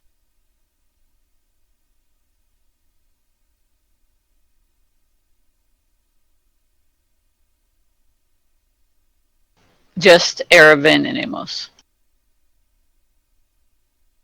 Okay, Amos takes 6 damage, Erebin takes 12.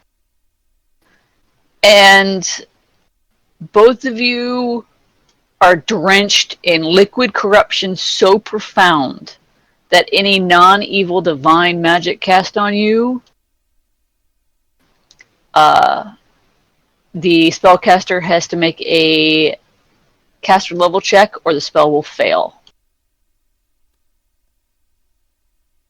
Y'all just didn't want to make the deal. I'd rather do this as a straight up fight. This is much more our style. On the upside, if we kill him, you could take a shit, and we're not out of anything. This is preferable today than the skullduggery that he had going on. I am unfamiliar with the digestive fluids of planier devils in this game. Is this the kind of thing a prestidigitate could get rid of? No. Actually, it depends on what it says to wipe it off. It might be. It depends on if you just have to wipe it off or what. It would be clever if you A creature affected by this bile may wash off the sludge by spinning around and using at least a gallon of fluid to cleanse itself. a gallon of So- fluid, so I have create water. Which, yeah, but Prestidigitate would do the same thing. Okay, well, touche, damn. Yeah, And that leaves- a prestidigitate would work. Get it done. That's so odd. And that leaves you to be able to cast your healing magic, and since I'm not that great at offense, after I cast haste on everyone, I can prestidigitate to my little heart's content. Alright, Victor. Well, Victor doesn't have much beef with the devil, so he'll attack the things in front. The other devils. The devil in back. That guy was okay. We know. But apparently we all turned, good. Well, I've been good. Yeah, I've always been good, dude. I seem to recall cutting off the head of a hag for being a slaver, so the whole... I recall not attacking the hag. I was good. You folks turned me neutral, so So No, Victor will use a swift action to study the devil thing in front of him. I imagine that's a knowledge religion to identify. Planes. Planes don't have that one either. So he will shoot it. Wow. Is it immune to precision damage? Nope.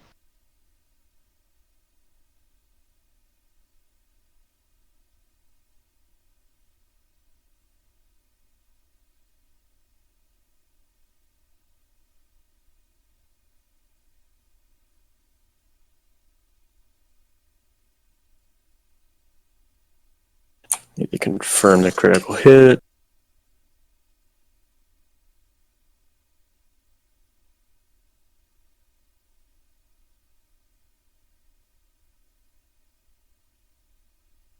Is 37 confirmed? It does. Alright, let me roll the other damage. Because it's only 1 damage die.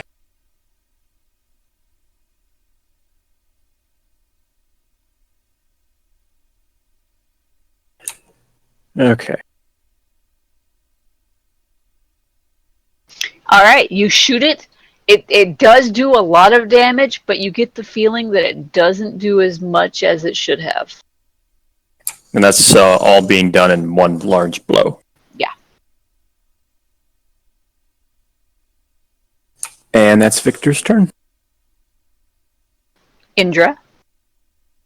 I 5-foot step back. These things take up 4 squares. Do they have reach? You'll Maybe. find out. Assume that they do.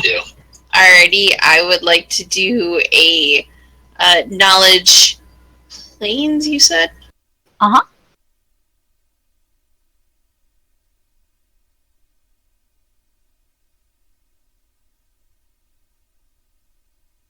Okay, these are bone devils.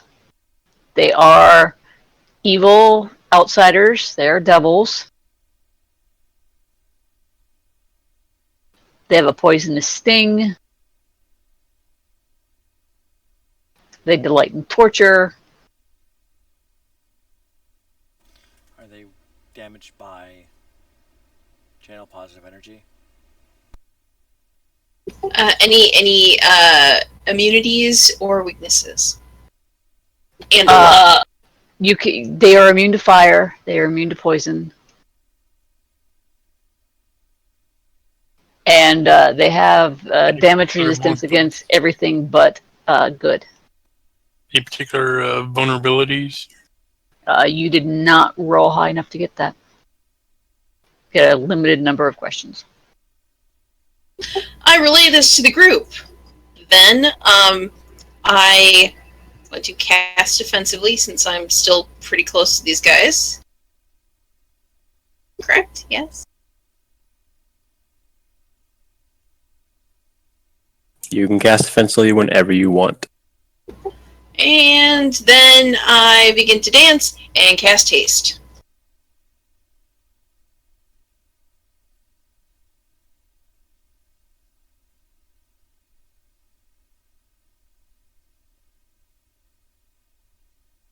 Amos. Oh, since he's right here, Amos will attack the bone devil in front of him.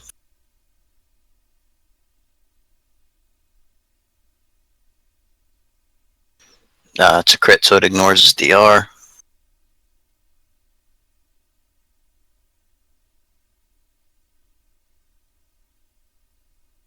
So, Okay, he goes down. He doesn't go down, he just puffs out of existence. okay, in that case, then since I only took one attack, I will take a move action.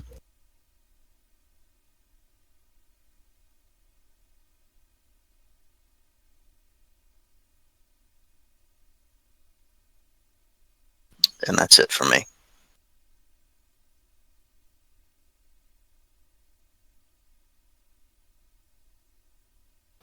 Okay, the Bone Devil is going to...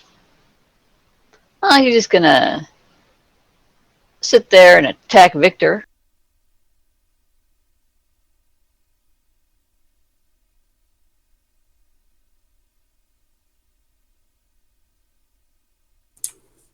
The first claw hits.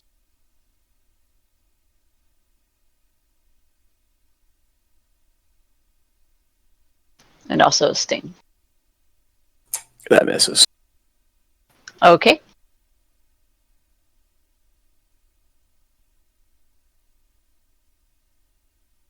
And then it goes invisible. If you say so. Aravan.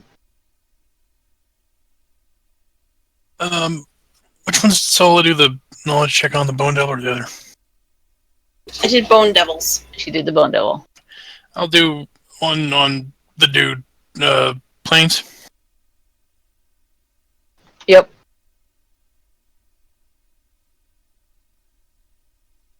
Okay, he is a heresy devil. They are huge, evil, outsider devils. They can vomit pure concentrated evil at you. They can summon devils. They can hurt you with their words. No.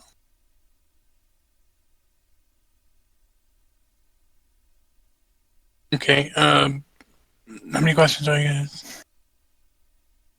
With a 38, you get 3. Okay, resistances and vulnerabilities. Resist acid 10, cold 10, immune to fire, and DR good.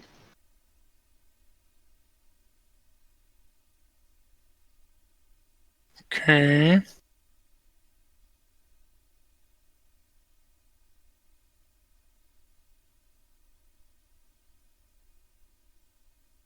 I'm having a complete brain fart here. What else should I ask, guys? Special attacks, Especially or other than the vomit, spit. They do have an attack called Searing Words, where they can speak words of torment that they will then shoot at you. That'll do it'll do hellfire damage, half fire, half evil. Okay. Immune to mind altering effects. No? Okay. In that case, I'm gonna hit him with the evil eye. knock that saving throw down. That's the plan.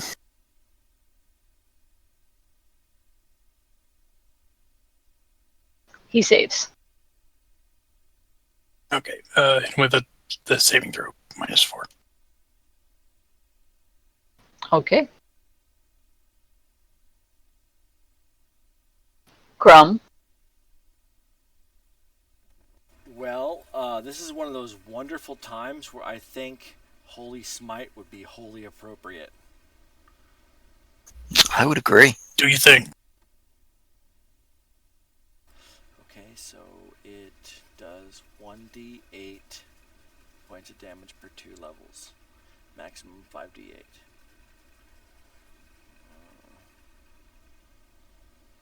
Okay. Oh, to an evil outsider. To each evil creature in the area, or 1d6 point of damage per cast level, maximum to an evil outsider. So 10d6. Okay, and causes them to become blinded for 1 round. So 10d6.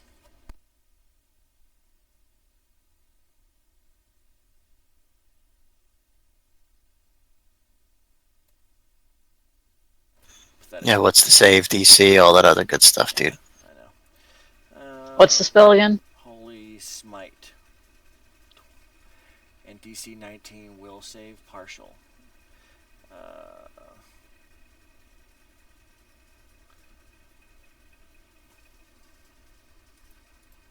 Partial does reduces damage, negates blind. Okay. So the DC 19 will save, He gets a 33. and he gets half damage and doesn't be blinded.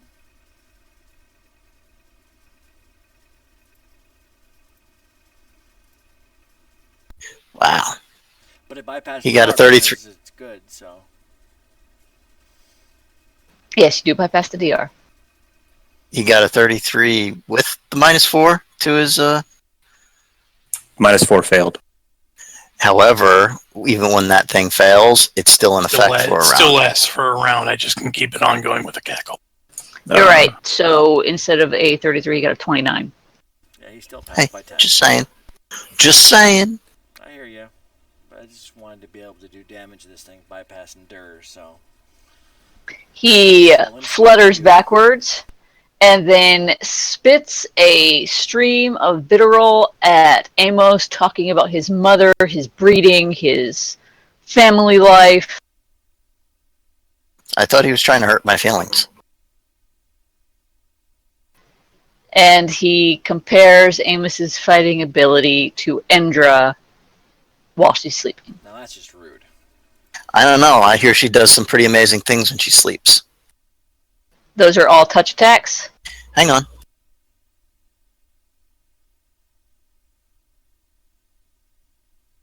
I deflect the first one. I deflect the second one. And I deflect the third one. You were saying about my fighting ability? Ooh, snap, bitch! Were you deflecting his words? I cut his spell words out of the air. So you're doing like freaking ultimate intrigue verbal combat here. These nuts, man. So, does that work against supernatural abilities?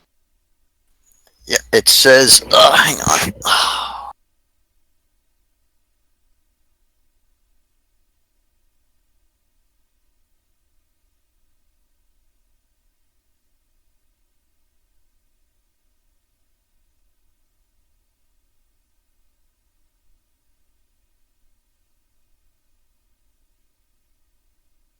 Oh, hang on, that's cut from the air. Smash from the Okay, is it a spell-like ability or is it a supernatural ability? Supernatural. Okay, no, it's against. Oh, hang on.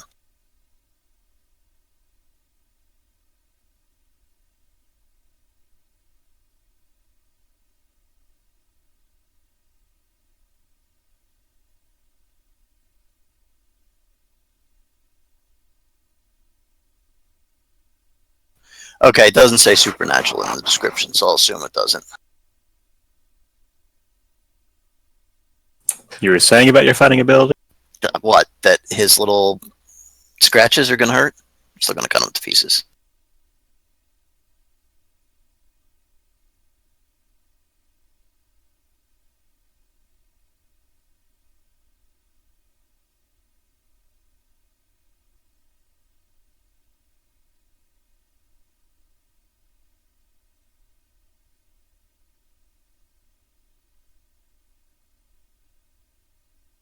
Is the devil done? He has flown backwards 5 feet, but yes, he is done. Victor. Victor will study the invisible devil and shoot it.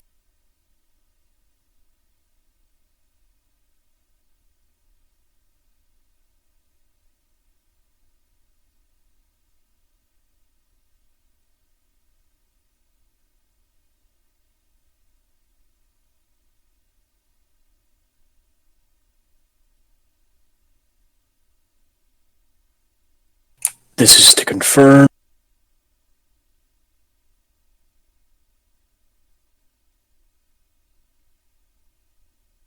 Is a 33 confirm? Yes.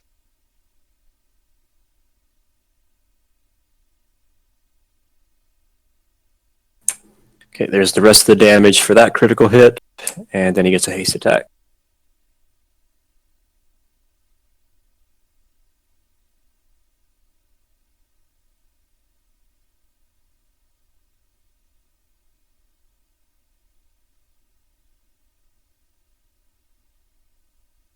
All right. That takes it down.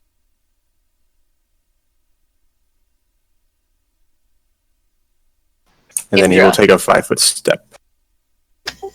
I'm going to cast Prestidigitate and clean the grossness off of Almost.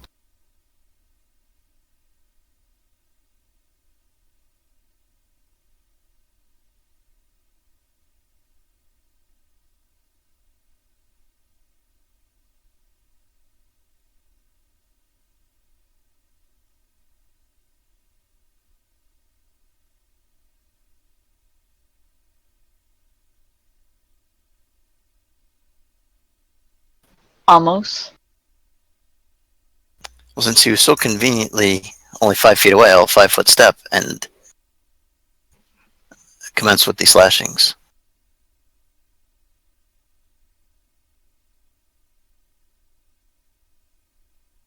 Those both ignore his DR. That one ignores his DR. Hang on.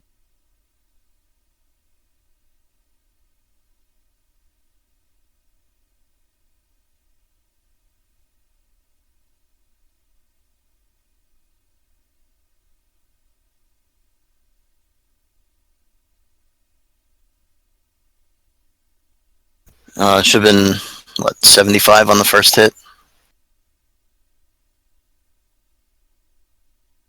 With the Sonic. Mm-hmm.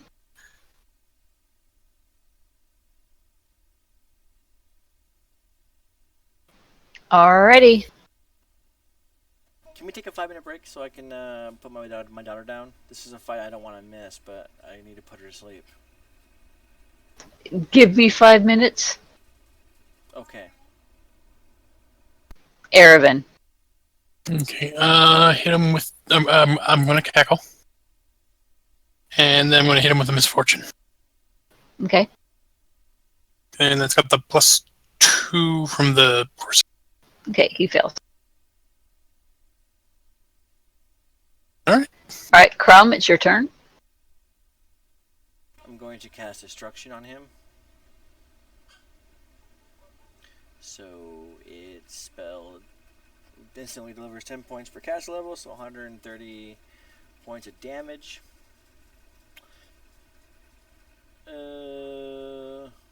Yeah. DC 22 Fortitude. Save for...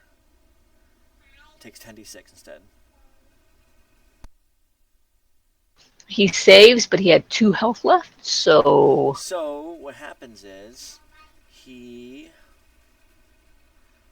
what is it? Destruction, okay.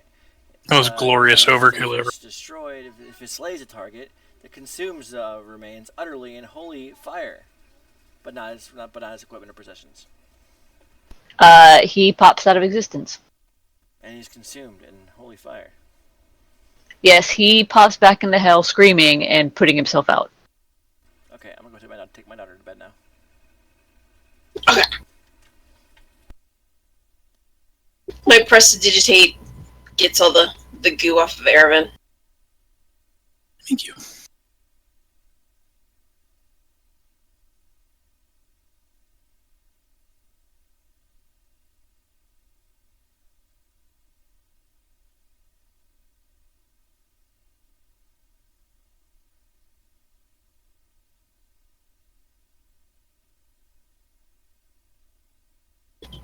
Drew takes this moment. It's like, yeah, let's talk about the highly dangerous and one of a kind and dare I say, world-ending book that we have in front of a devil, and then be like, no, bro, we're not going to give it to you. Hey, it worked. I knew, we weren't just going to jump and attack him right there in his lair, but I figured if we taunted him enough, he'd come after us, and then it'd be, fair game. Victor will begin rummaging through the devil's possessions to find that book. The devil has no possessions because he popped out of existence. Awesome. Even back in his room? No, the stuff back in his room's still there.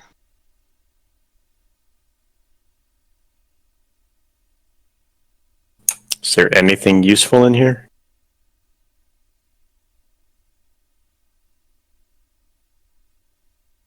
Let's see. His library contains several tomes and anthologies of note, including a book of infinite spells on its 6th to last page.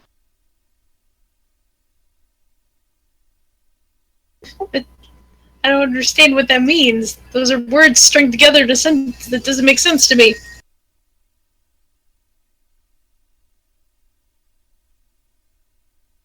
It means it's a spell book with a whole shitload of spells in it.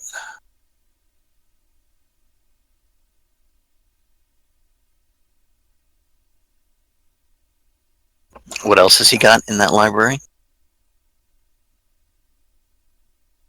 A manual of quickness of action +2. Victor will take that. Spell books that contain every wizard divination spell in the core rule book of 5th level or lower.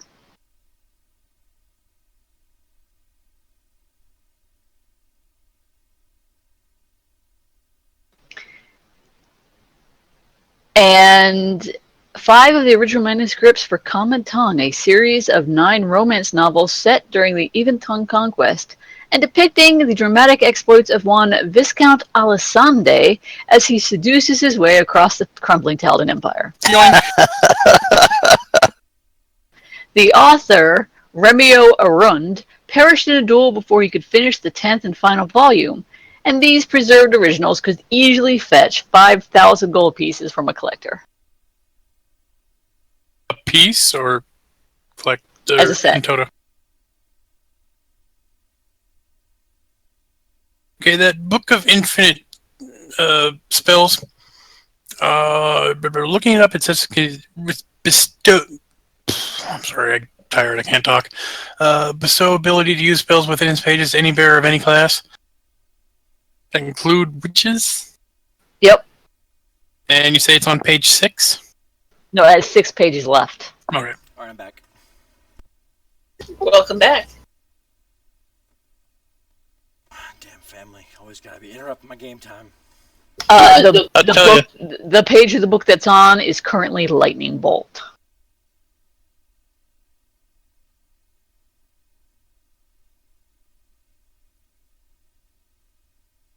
don't think that's in my spell list. Lightning bolt is totally a witch spell. No, totally is. Yoink!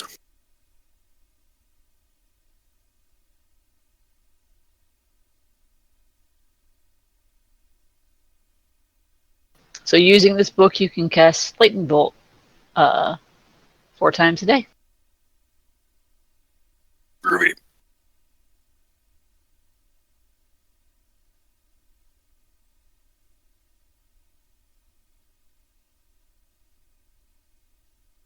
Are there any other delightful tomes or knicky-knacks? Scrolls, valuables, anything? Yes, he did mention scrolls.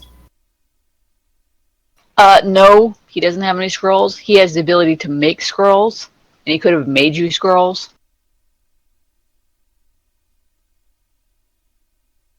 Yeah, see, that worked pretty much exactly as I was hoping it would.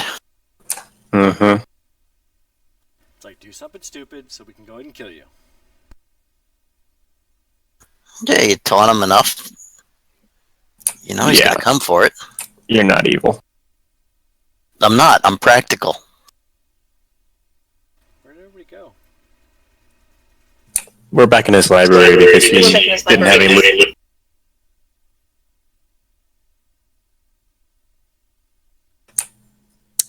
Victor will read his book. It takes 48 hours over 6 days. Yeah, wonderful. He will start reading his book as he walks through the hallways. See You Victor can walking only- through the hallway with his nose in a book, ramming into walls. Yeah, you can basically read it during downtime, like 8 hours Gotcha. a day.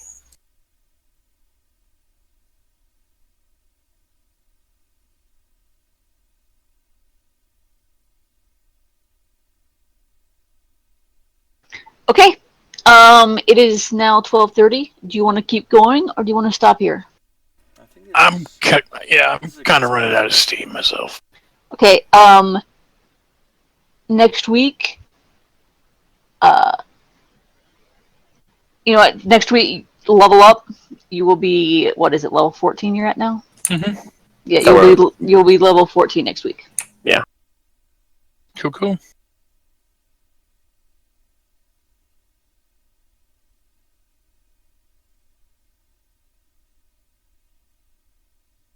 Okay, so level 14 next week. Yep. Awesome. Well, thank you so much for the game. I do appreciate you guys putting up with my frequent interruptions. That's no problem. Bitch, you cool. Fine. It is kind of annoying, trust me. I mean, I know. That's all right. When I run games here at the house or I'm playing, I usually am getting up and cooking stuff in the kitchen all the time anyway, so Okay. it's not uncommon. You don't go AFK any more than the guy in our game group who has to go smoke every half hour. Yeah, I hate that. I mean, I used to smoke, so I mean, I can't say too much shit, but I quit when I got out of the army. But my group games outside whenever possible. Yeah, it's just too damn hot to game here at outside. Yeah, here it's hot, humid, and the mosquitoes will eat you alive. Yeah, no That's thanks. 2 out of 3 here. All right, well, good Not night. me.